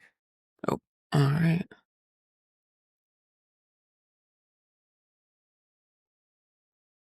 You want to make a Should we just? Oh yeah. So we want to make just a quick script.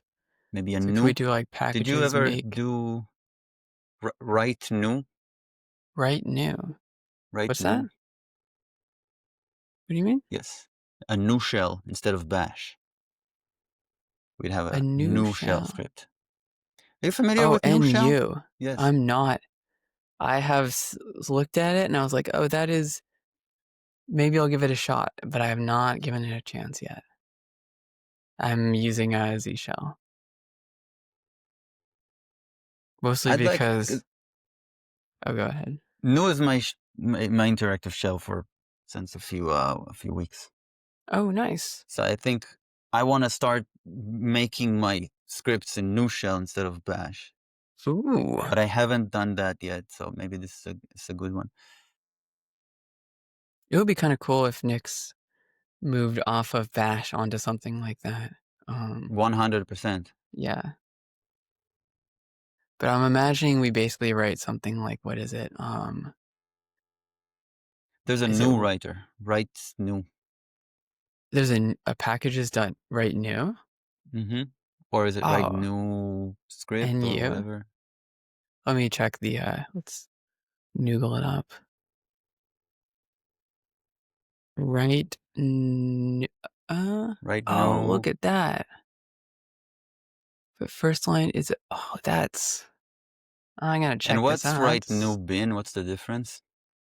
I assume it's executable by default, right? Why wouldn't New. this be executable? Actually, I'm not sure. Like write script bin, okay, what's the difference between write script and write script bin? Can't be without. Wait, just like that impl is write new, args or script, whereas, wait, write new calls, oh, it just puts it in bin versus it being just a file write it directly in the store. Then it is It write just, new bin that we're looking for, I yeah. suppose, right? Yep, I think it's, yeah. Write new bin, and it takes name, and then we just give it, oh, all right. Okay, you're gonna have to walk me through this one because I have never written a line of new in my life. Well, the first significant difference is that, you know how in all the, in sh variants, semicolon does not mean failure exits. Semicolon does not equal failure exits. Well, semicolon is not part of, wait, what do you mean? Failure is fine Oh, right, yeah. like failure. But you gotta do If your you care set about failure, EIU pipe fail or whatever at the top. But yeah. yes, whatever that is. So in The new shell, by indentation. default, failure is not okay. So chaining is simply semicolons. Ah, okay. And it's just basically and, or the equivalent of. Because we want to start two processes, right? We want like, basically we're gonna want this, or the equivalent of, and then this. And we probably also want to make sure it builds at least once before it starts the live server. I suppose. Let's see. Let me think. So it's gonna be, yeah.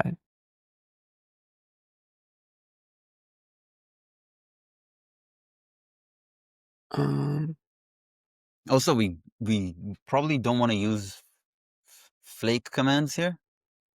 Flake command. Oh, true. Do we Yeah. already have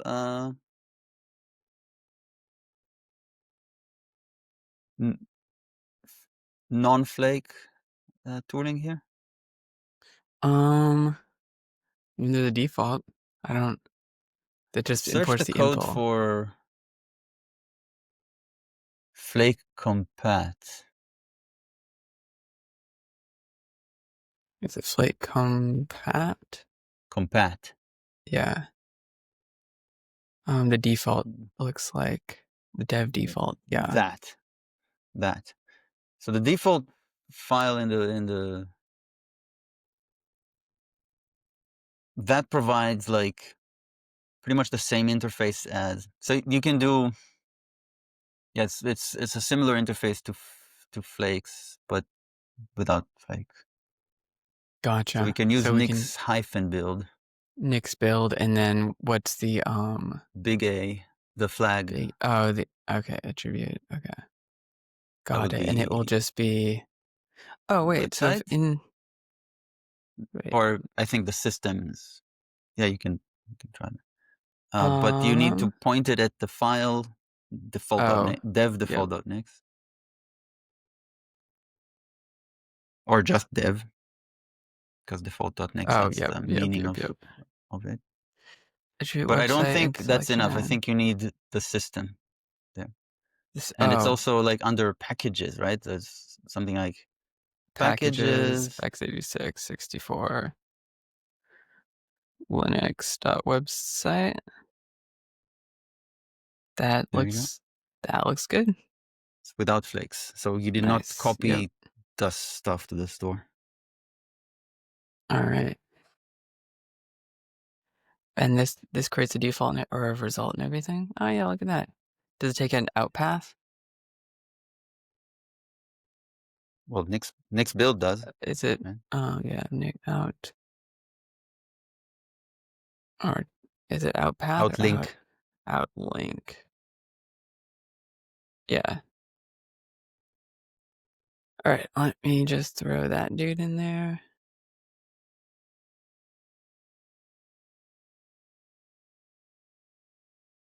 So we're gonna build it once. We'll figure out what watcher you want to use.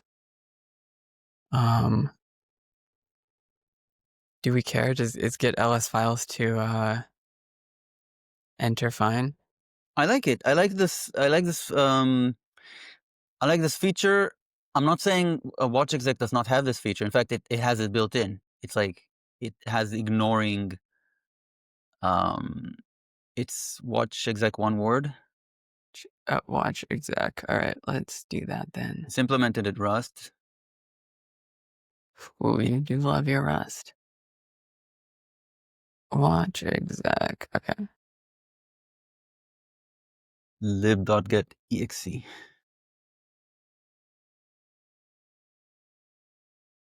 What's the prime version?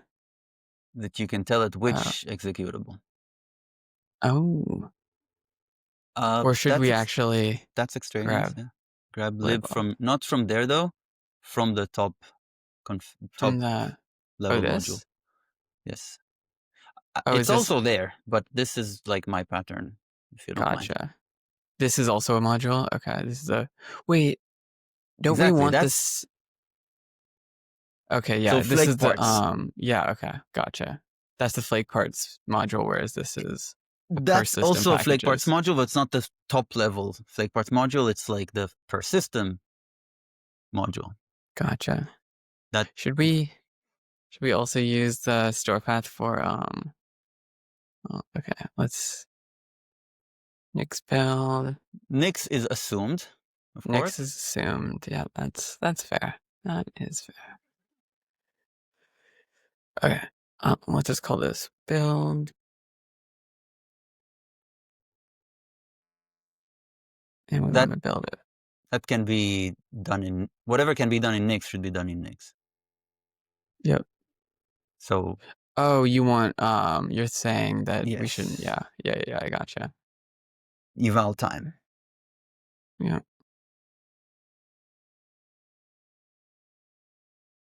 Or and then it just takes a build command here too. Build. Or do we have to give it the directory to watch? Or do we how does what are the arguments?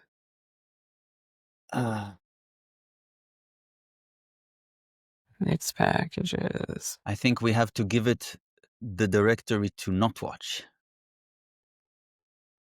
Oh.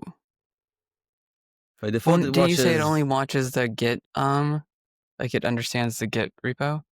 Yes, I think it does use git ignore by default. Let's see. And we don't have a git ignore for result, do we? Oh, but we're not Well, going to use result. We're going to use.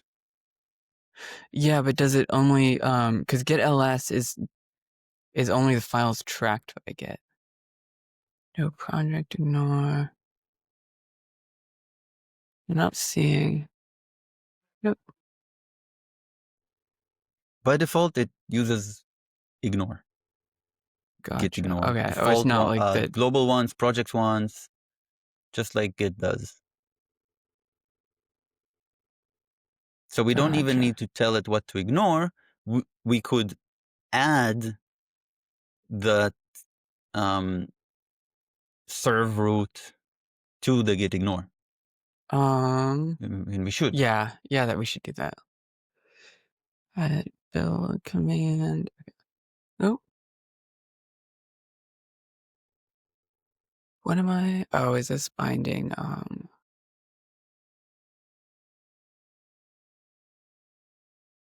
Dev server root can just be, yep.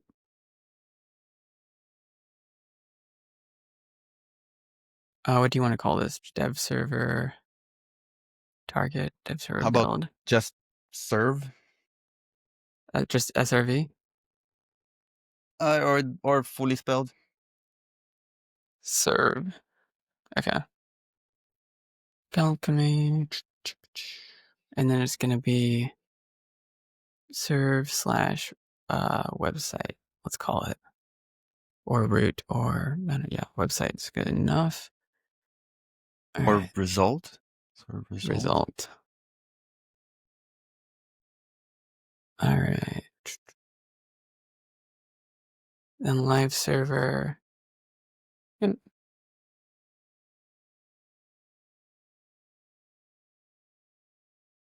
Open result. Okay, we can. Are you sure that that's a thing? The open means open the browser? Yes, we might want to remove. Well, the only thing is it's kind of annoying because you go to the page and it's unclear where you have to go because we have this like result in Page. here. What the heck does page mean? Is that path? What is page? Page. This one right here. It'll Yes. open it to result because it's no longer just in root because we're doing the symlink thing. Let's see what if I nix run a package name, is that just gonna work?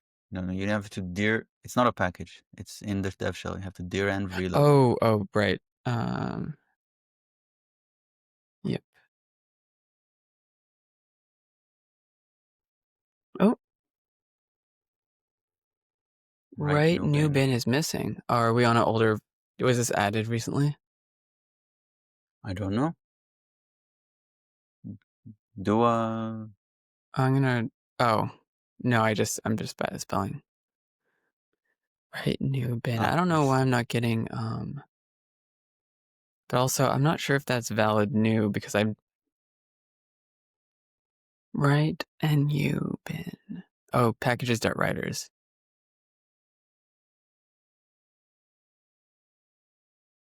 Yep. What next? Ripple lib.writers? Wait. Oh, that's packages. a different error. Yeah. That's let's see, how do I want? Wait, where is it just packages.writers.new bin? Why do you think that this is wrong? This is a different error. I don't know. I wasn't thinking too much.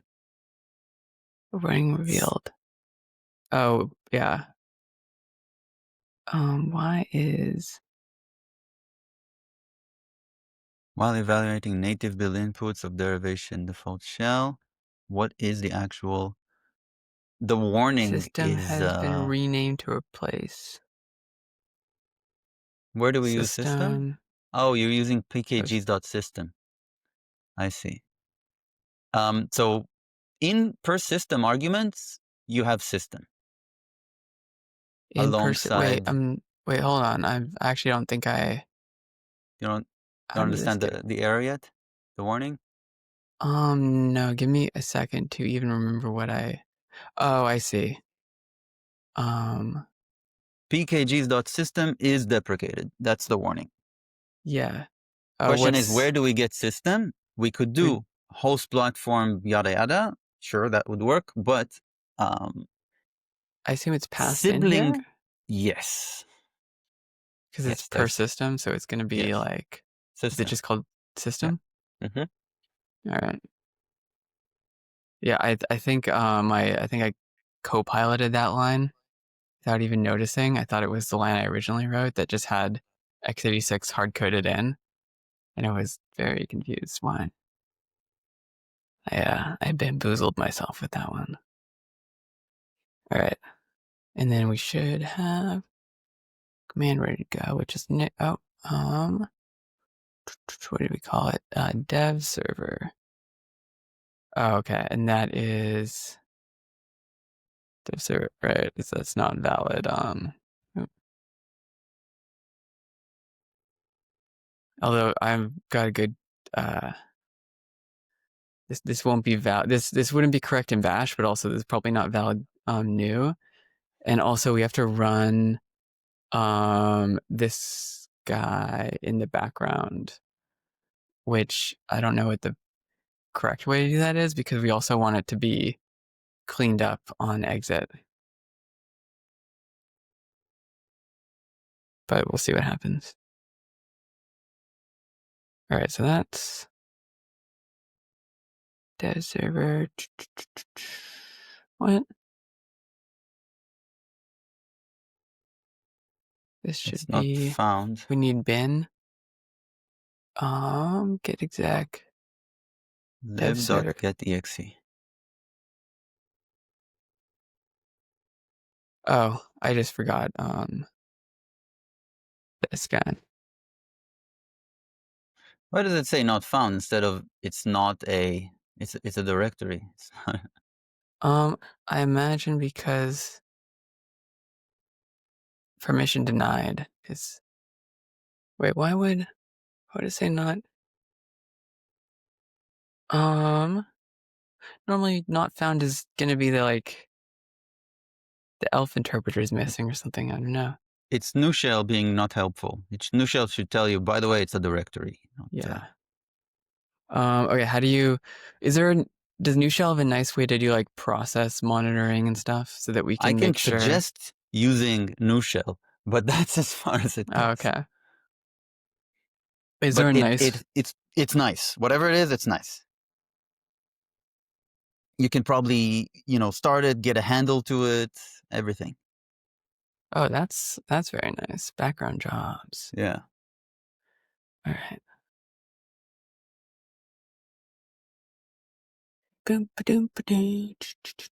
Job spawn. Okay.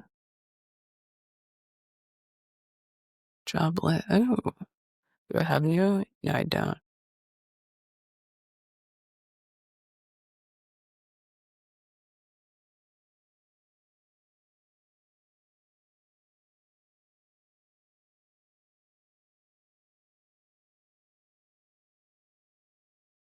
So it'd be like spawn. Job spawn? Yeah. Or I'm just, yeah. Here we go. Yes. Oh, I guess we have a whole, oh, I don't have my keybinds. Oh no. Job spawn. Wait, what? I can't. 30 what? 30. Oh, uh-oh. But how do you, see, this is, It does support VI mode if that's what you're looking for. It's just not by yeah, default. oh, okay. I mean, I appreciate that it has units, but it's a lot of years of muscle memory that have been built up. Okay, that's neat. Job. I assume this gives us like stuff we can do with jobs. Job list, kill. Oh, nice. Very cool.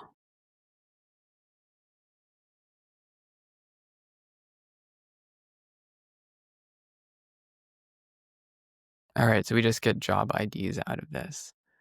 How do we save that in a variable? I guess it's a real language. That's gotta appreciate that.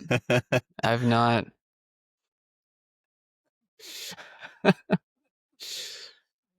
All right, so we want job spawn, and then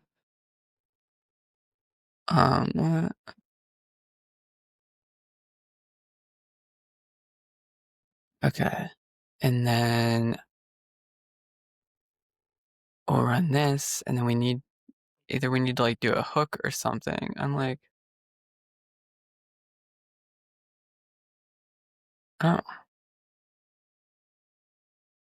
oh, that's nice. Well, they would be. We're talking about an actual child process, right? If you do closures, then yes, they're threads. But if it's a external command, it'll obviously be a process, right? Yeah. But I assume it's is it cooperative, just like coroutine until it hits an actual exec? How's this? So is this gonna work? Let's find out. Yep. Reload. Well, every command ends up as a child process anyway. So by placing that execution of that command in a job. Oh no, I see. So they're threads up until the point where it execs, I assume. They are threads. Yeah. Well, because like in but Bash, they're processes, even if it's like a subshell, it's still another Bash. right. But if you want to run an external command, that regardless of that, an external command would be a child process anyway, right? Yeah, of course. So you put the child process in a thread, and then it's a child process of the thread and does not block your main thread. That's looking promising. Okay, we just have to ignore the directory, and we're looking good. Okay, so the way we do that is in Flake parts. I think I have set up an option for that. In Flake parts? Oh, I think it's just a watch exec needs to But I think we want in the project to ignore that. Oh, that when you path. say ignore, you mean like in git ignore it or something different? Right, but git ignore here is generated, believe it or not. Oh, I did not know that. That's interesting.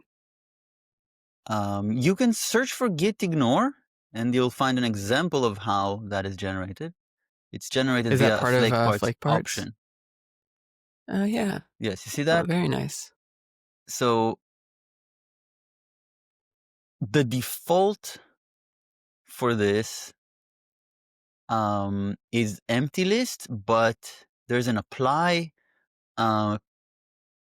concat result. So we're adding result to whatever. Oh, but so apply Does is that a make sense? Oh, okay. So wait, is this using the normal Nix packages module system? Yes. Wait, what's apply do? It gives you a. Oh, It's I just a didn't transform know. in the value. Oh, that's quite cool. Huh, I never knew. Man. There you go. All right. Yeah, so if we just add Yes, but not here. What this allows us to do is the module system. This is in the same file where where that path is relevant. is in the We same file where use the this path is option. relevant. I see.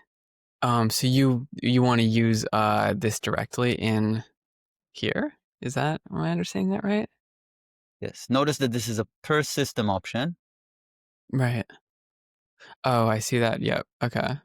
So how do can I just grab like config from here? Is that? Well, we're not going to read config. We're going to write config, like to provide a value to that option here.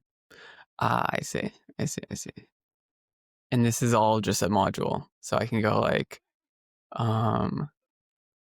git ignore equals and then we can just it's gonna handle because it's just like an NixOS module, right? It's not value merging. That's right.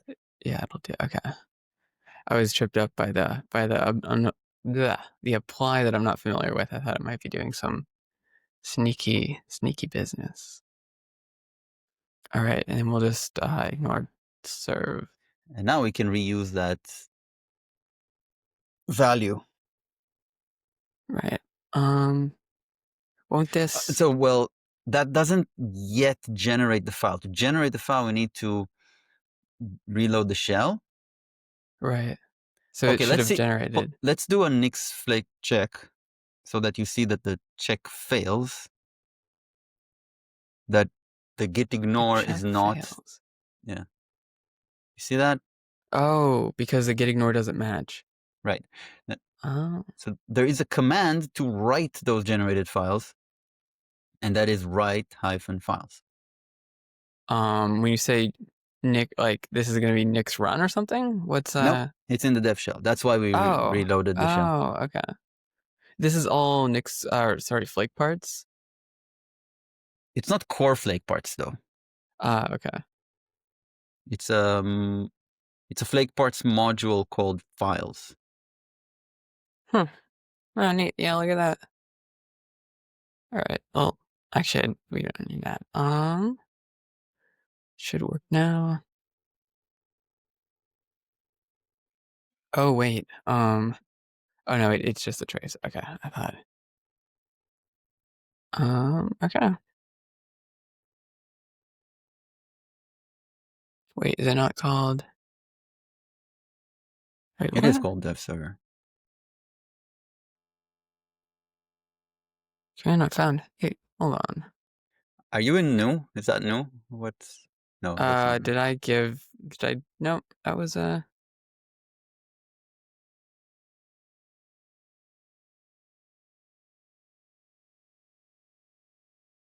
could not explain what happened there. All right. Still not ignored, it looks like. Even though Right. dot It's looping. yeah. I don't think /serve is correct. I think it should be Uh, /serve. And now we need to dir env reload and then write files. oh, yep.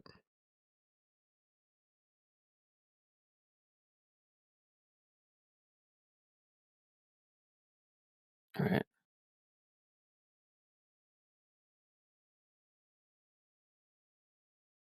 Oh, looks like okay. It's pretty convincing. The watch exec? Yeah, looks like it worked. Let's try it out. Right, because it does what you were doing manually. It like does that. Yeah. Just make sure we're not leaking live servers. Okay. Oh. Okay, because this is the job live server. Okay, we got one live server running. And if we Control C, we kill our live server. Very nice. Okay. Looks like new shell just does the right thing. Like that. All right, let's edit.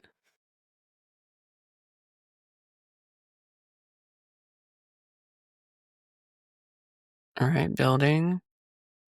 Oh, did not work. What is going on? Did we forget a dash dash poll in here? No, we did not. Uh-oh. Uh-oh. Wait, is that browser page the correct one? No. Good question. It should have opened when I hit dev server, but let's try that again. Yeah, it opened. And now you switched to the wrong one? Oh, I meant to close that. Yeah, here we go.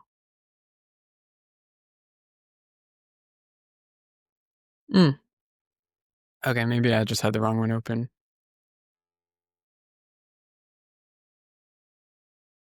All right. That's, by the way, like a huge benefit of mob programming.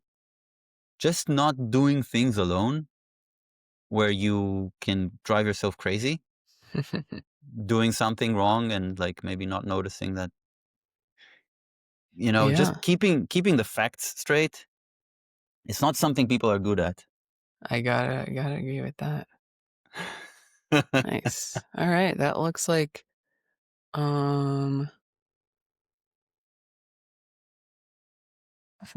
let's see.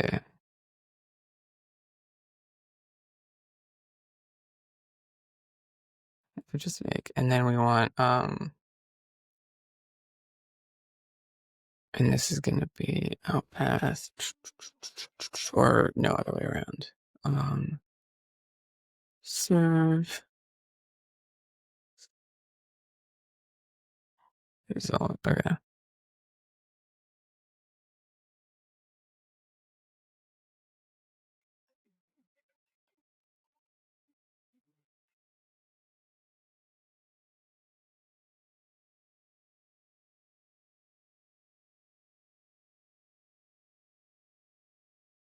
It's in the dev shell. It's in So the you got dev shell. you got to reload the dev shell. Yeah.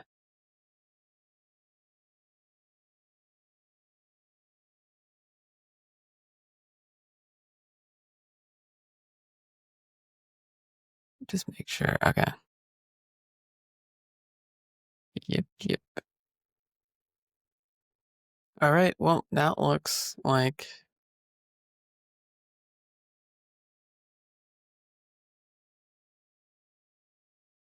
nice. Easy peasy. Lemon squeezy. Okay, let's.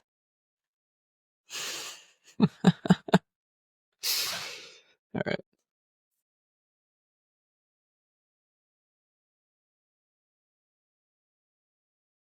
What are all these? We had some traces.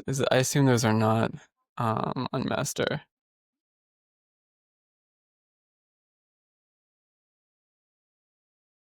What branch are you on? I have no idea. I'm just committing it so I can rebase it onto master. Actually, I'll just stash it instead. It's Nix packages module system. All right. No conflicts at all. Okay.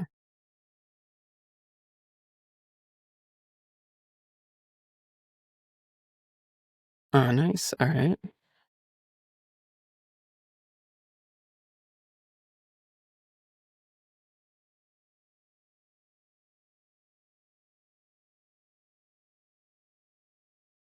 Yeah, look at that.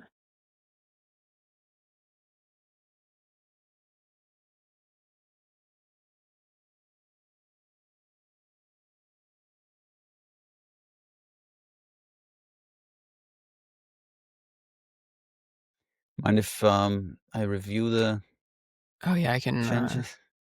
push it up on a separate branch. What did we?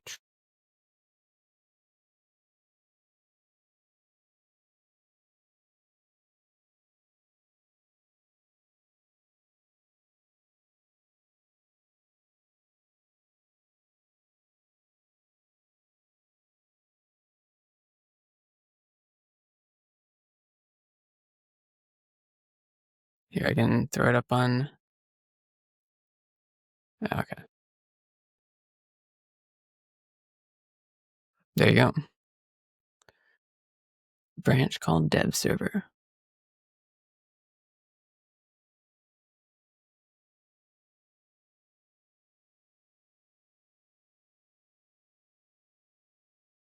So the changes are the generated dot git ignore and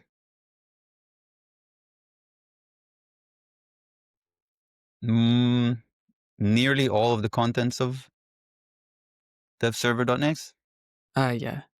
Okay, so could you show me devserver.nix in the editor instead? Oh, sure.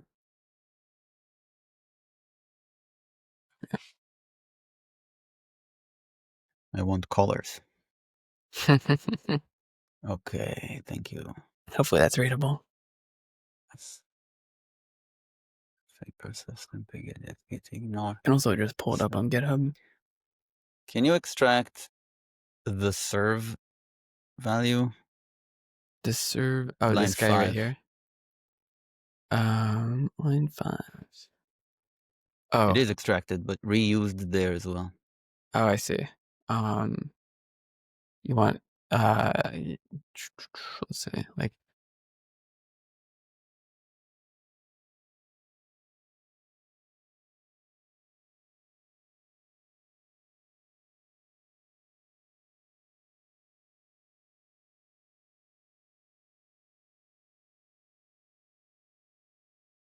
something like that.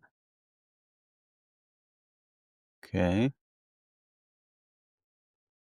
Can we call it serve path, the binding? Oh yeah. Yep.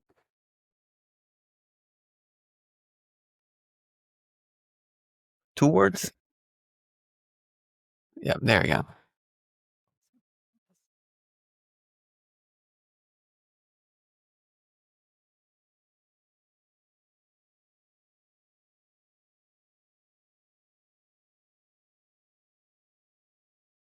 Can we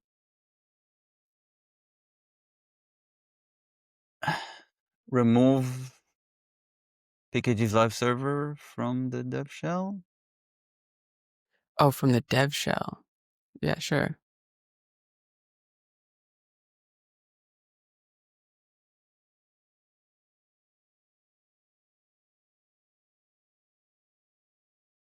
Can we have one let? Oh, you want to just move all these guys? Yeah.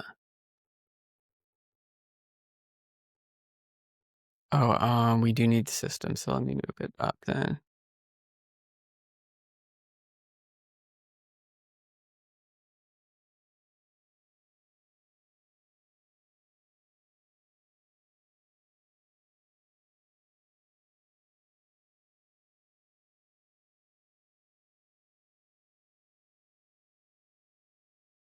Is web root used in more than one place? Web root? Nope. Should I just use it directly? Yes. All right.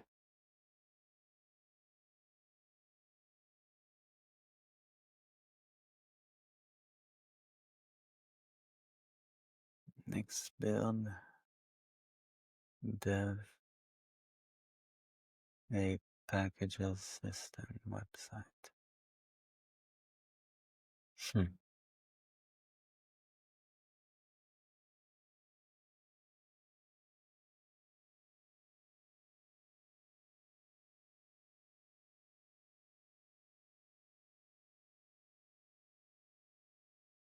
Out link.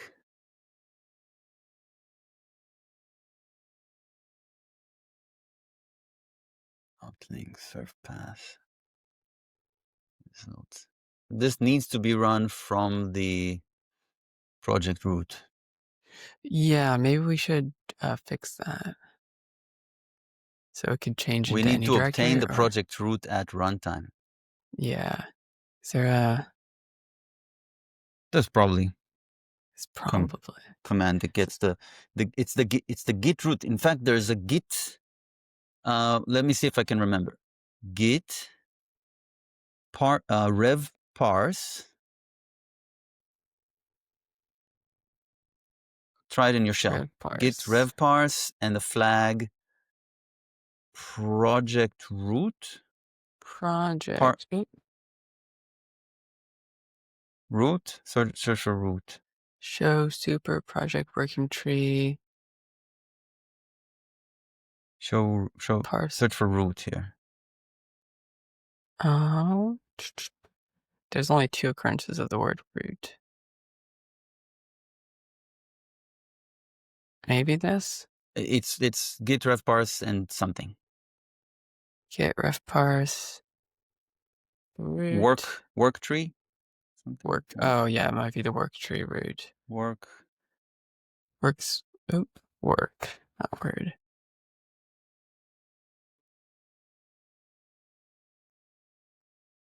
Show top level. Show top level? Yeah. Path of the top level directory of the working tree. That sounds pretty good. You should probably get into a subdirectory and then run it again. Yeah. But I remember that this is it.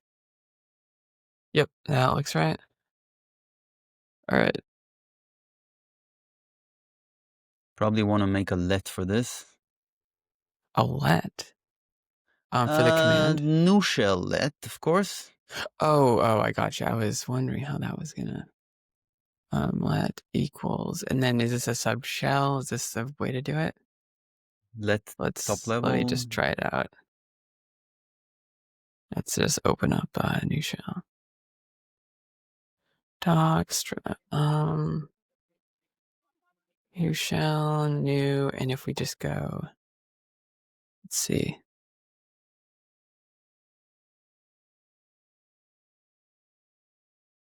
Get, or just ls. Let's just try something. A? Is there a print or an echo? Echo. It's dollar. Whoa, okay, it's getting crazy. It's All right, let me refer to the docs because that's a closure. You made a closure, not and I think you simply don't closure it. Simply execute your command like a shell. just call spawn or something. No, just ls. Oh, Now try to echo. Hey, oh yeah. you have a table. That's pretty interesting. So if I take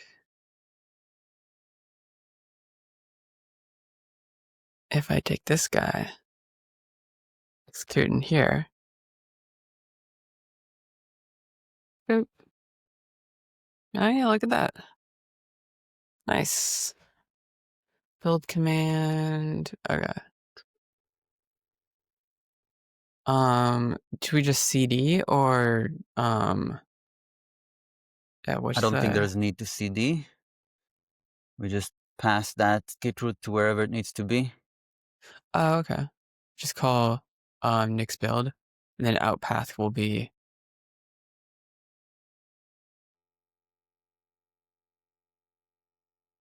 Don't get confused between eval time and runtime. Oh yeah. But you want to use, yeah, you're right. But so you want to like throw it in here? Yes, that's fine. Get root, and this has no trailing, so that should work. And then I don't know if that works. I don't know how like string concatenation works. in new new shell. shell. We'll Hmm. find out, I suppose. I think you should find out in your interactive shell instead. I mean, if I go like get root. Oh, do I need like some quotes or something? Yeah, it took. No, that's not right. How do we Interpolation? Yeah, how do we interpolate in new shell? Good question. New I suppose it shell. needs to be a string literal. I assume it looks like this roughly, or something. More like we'll see. Nick's string literals, I would guess. Single quoted string. What? Hold on, I need an example here.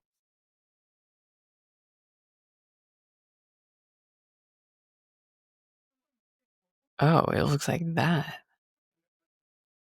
Working with strings.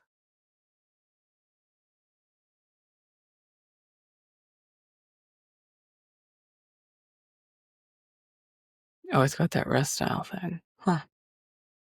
Search for interpolation.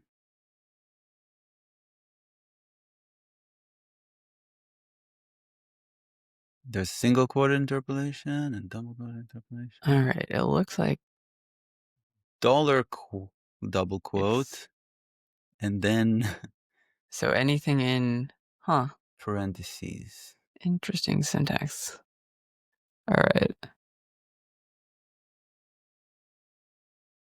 Hold on.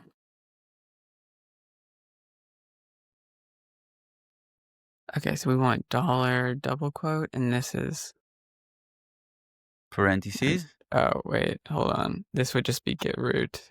Dollar git root. Yeah, To right. refer to the variable. Okay, that looks good. Is there other path functions that just make this? There could be, but then we need to convert the string into a path, because what we got is like a string output from a command, and it's not a path type. Yeah, I was just hoping that. I just thought new shell might make it very easy. All right, so we do this crazy thing, which is this, and then why? Oh, no, yeah, I see. I see what you're doing there. Oh, hold on. What the hell? Where did I? Where are we? There we go. Okay.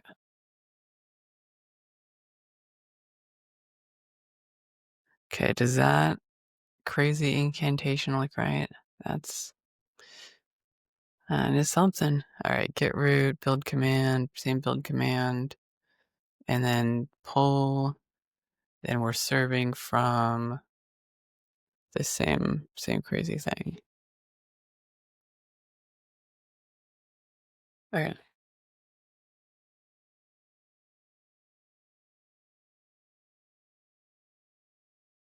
Okay, that seems about right. Let's.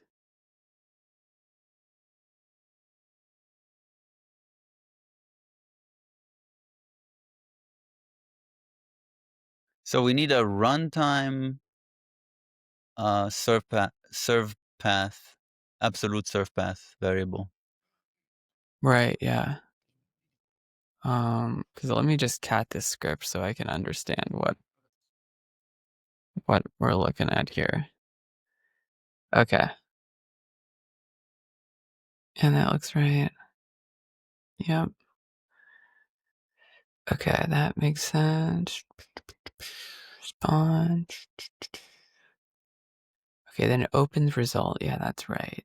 And then the last bit is outlink has to be. Okay, this seems all correct. Hold on. Yeah, okay. Looks right. If I edit, which is index.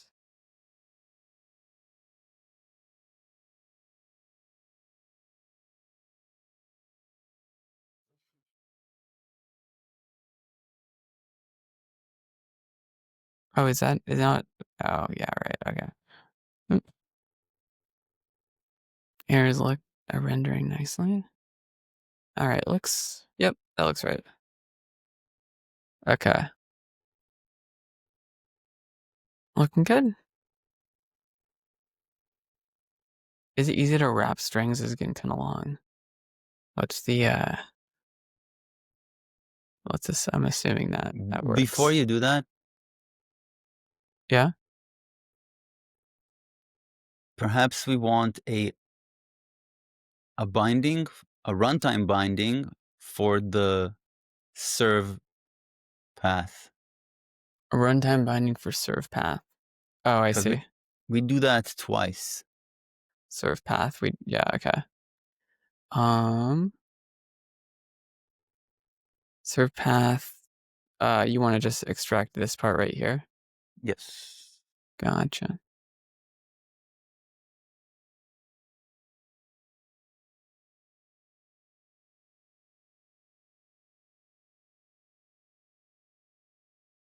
And we can go. I'm assuming new shell is gonna handle this. We don't need to quote this. Okay, this looks good. All right.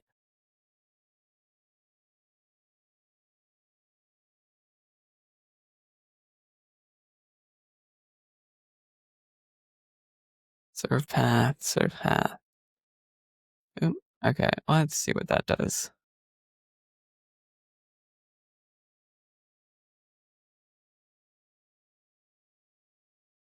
Oop. Actually, let me remove this from my profile. Remove.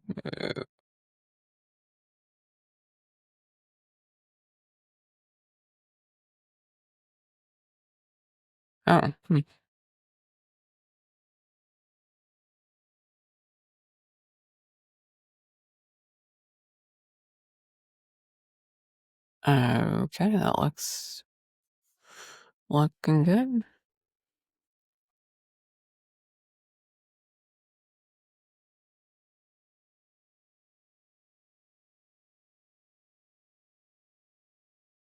Yep. All right. Thank you. I'll be right back. Okay.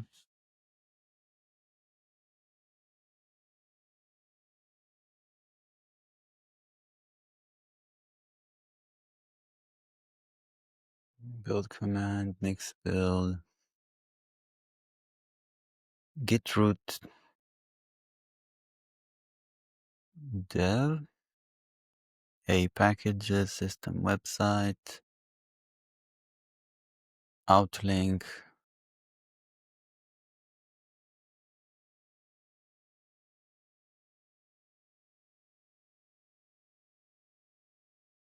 Outlink. Git ignore. Make shells, default packages. Pages writers, Nubian dev server. Let git root equals git ref parse show top level. Let serve path. Git root serve path. Build command. Let live server. All right. I have Job returned. spawn. I have an idea. Ooh, what is it? Watch exec has a flag for running the command initially, regardless. Oh, let's do that then. And then we'd run watch exec before live server. And it will definitely. The problem is what? they're in parallel, right? Now we could use the, but Well, because if we move need it this to. here, we have to put it in a. That's not even enough. We want to make sure that one build command executed successfully before we start the live server, right? Yes. Or at least that the serve root is not exists. We don't really need to build. We need the serve root to exist. Yeah, No, but you we probably also want a you want to page. build it because it would be kind of weird if it shows like whatever was there before. Does the index page support live reload? The index page, Yeah. as If in like we, without this, not the index or page, the error page. If we open result and it doesn't exist, and oh, then I it see. ends up being built a moment later, will it reload?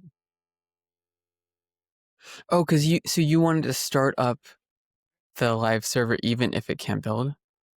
No, I'm thinking create the serve path, run the live server, and then start the watch exec.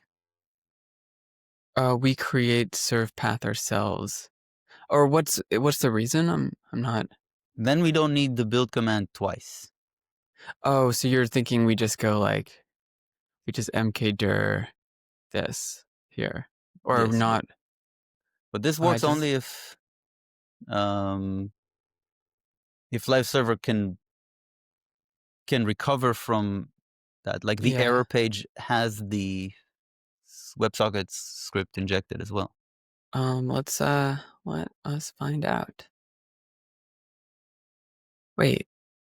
Oh yeah.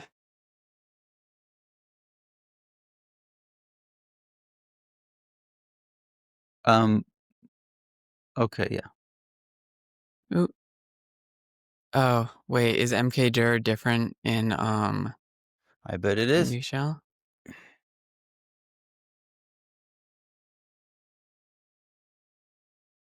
Imagine a bunch of Oh. people Oh. Okay. reinventing the.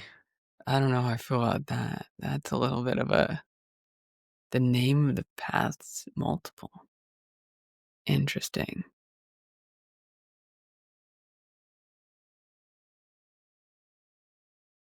I think it just does that, doesn't You it? can By create default. directories automatically. Okay. Sounds kind of nice.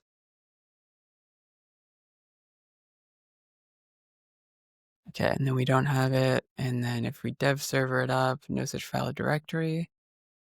I think it is not recoverable. Yeah, it doesn't have any wait. What? Temporary redirect. What's the body? Oh, to slash. Oh no, it does. Wait. Yeah, looks like it.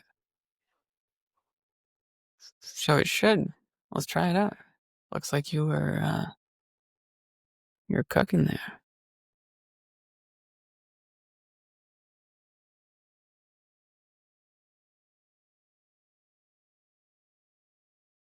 Oh, maybe.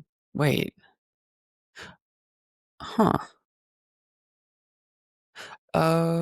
Why would that? I'm not quite following. Not quite following either. Huh.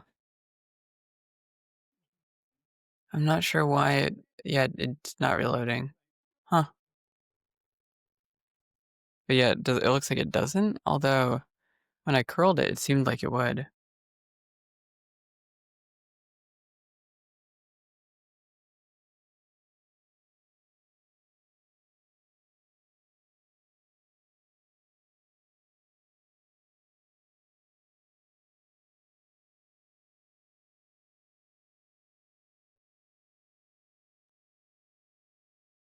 All right, so this is.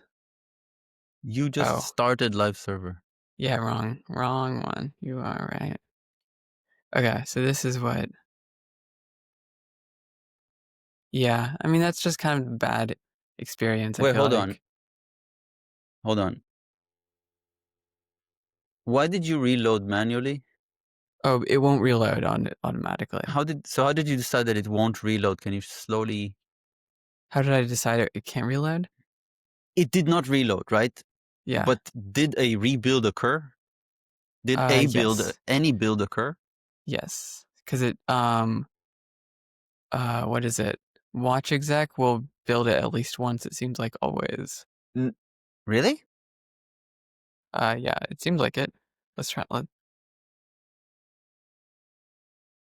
I thought that's an additional flag because I remember that such a No, flag look at that. exists. It runs. It always runs at least once. How We did should probably turn that how off did you actually, how did you decide that? because I called watch exec ls and it ran ls. Nothing changed. Like I see.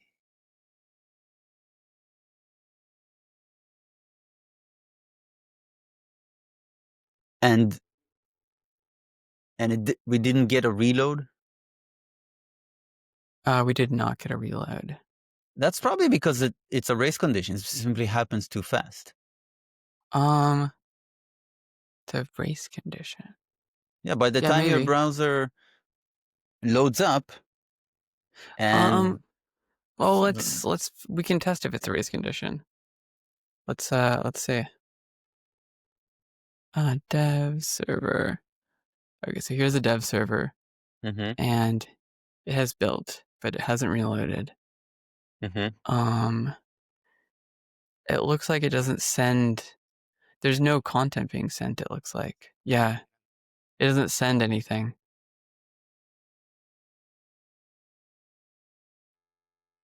If I go to, Where's the JavaScript? There's no JavaScript. there's no. Yeah, that's what I'm saying. View But page source. when you It had curled it, there was JavaScript. because I curled it after it had built, right? Oh. Because if I curl it now, or if I reload it now, it'll be fine because the live server sends off a build. Yeah. Okay. So the error page does not have JavaScript. Okay. No. So I think we definitely want to build once, and then let's make it so watch exec doesn't immediately rebuild because that's kind of silly. Yes. Let's go. Watch exec. Watch exec. Oh, exec help.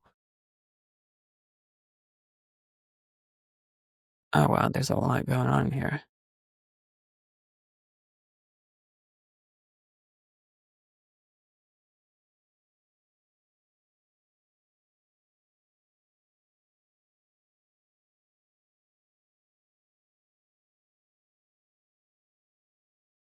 Initial?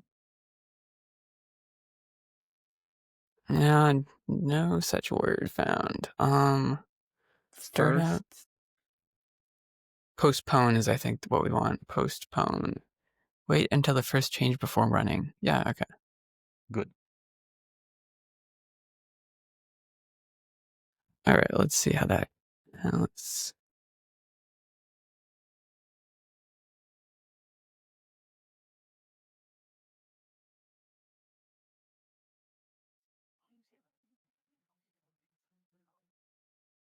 All right, that worked. And then it did not rebuild, right? It built once and then didn't rebuild. Okay. And then if we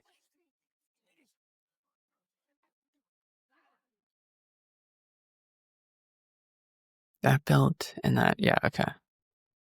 Yep, okay, that's what we want. Cool. All right. I'm gonna hop off in a minute, but before I do, anything else in the dev server department?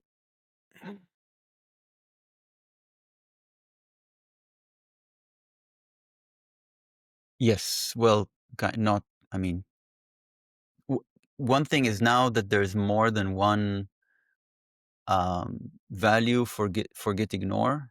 That option is actually insufficient Oh, this because is? yes, the option, not the value. The value here is fine, but the option implementation is insufficient because it does not sort. So it is the value merging is subject to the order of which modules have loaded, and that can change if modules are renamed and such. Is that how the Oh, Nix it is module sorted. system normally works? Look, it is, isn't Oh it? yeah, Look natural at that. sort. Yeah, The git ignore natural sort. Okay, that that's looks didn't good. say anything. Wait, Nix modules, normally the lists are just in whatever order they're like the modules are evaluated, is that right? Yes, That's kind of, the values come in at some undefined. yeah. Or just when it's concatenating when it's merging between modules, I guess it's just the luck of the draw. Or the alphabetical order of the module names or something. Or how they're imported or something like that. The order of the loading of the modules. So wherever, what is it, like eval modules or whatever it's called? The order of the like import list. Does that make sense? Right. There's like Yeah. any module can do adds to the imports. Right. It's like top level. It's not an option. It's like a built-in attribute that You're builds a talking tree. like config dot It's not import. config. It's Oh, it's explicitly not on not under config. config because it cannot be, Oh, because that I would be didn't. infinitely recursive. Would it It's be sibling to options and config. sibling to options and config? Okay, interesting. I didn't know. I assumed it was. I'm trying to think of how that. I There's guess a okay. It's shorthand for if you don't have options and you don't have config attributes, then everything other than imports is considered to be under config. right. Yeah, interesting. I didn't know it was that special case. That's interesting. And I'm not sure it's everything other than imports. Maybe there are some more special attributes, but I'm not sure. Huh.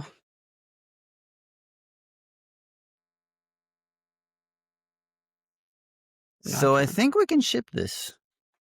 All right. Well, all right. Let's amend this, dude. I can just.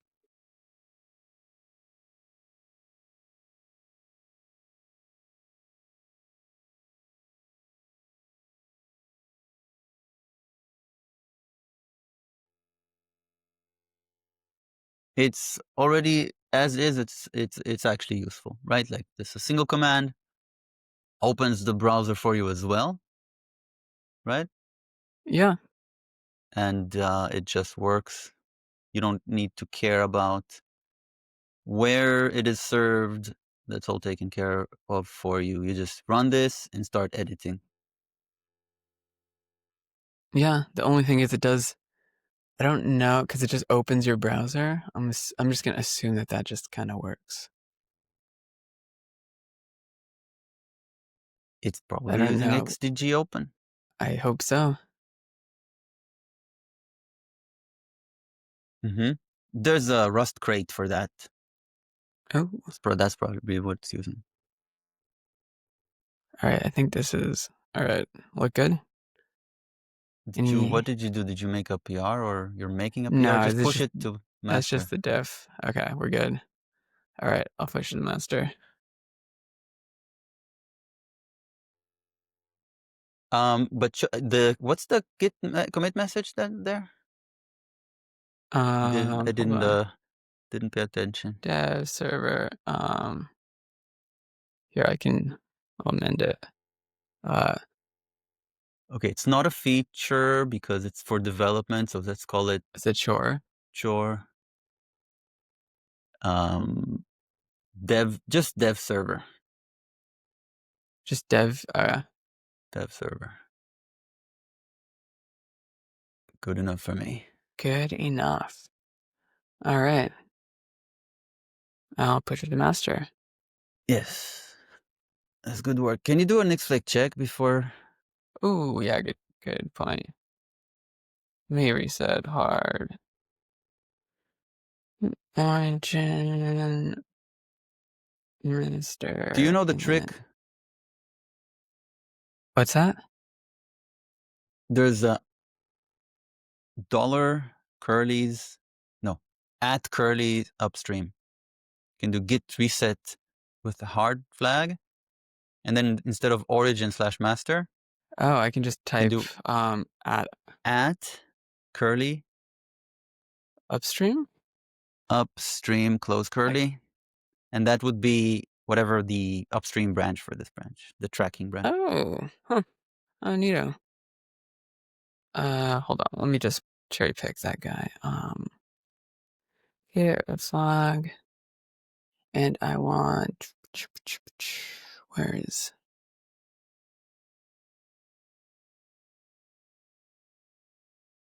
The fourth line.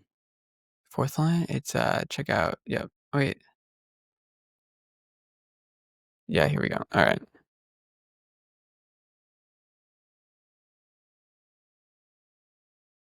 All right. To master we go. Okie doke.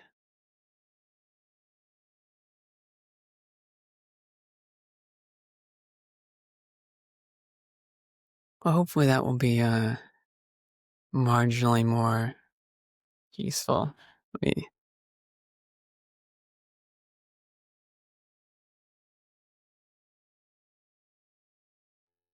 Yeah. Well, maybe we can extract that before we extract something more proper. Yeah. What do you mean when you say extract? I already want this feature in more than one project, so. Oh, gotcha. Like a live server that also handles building, basically.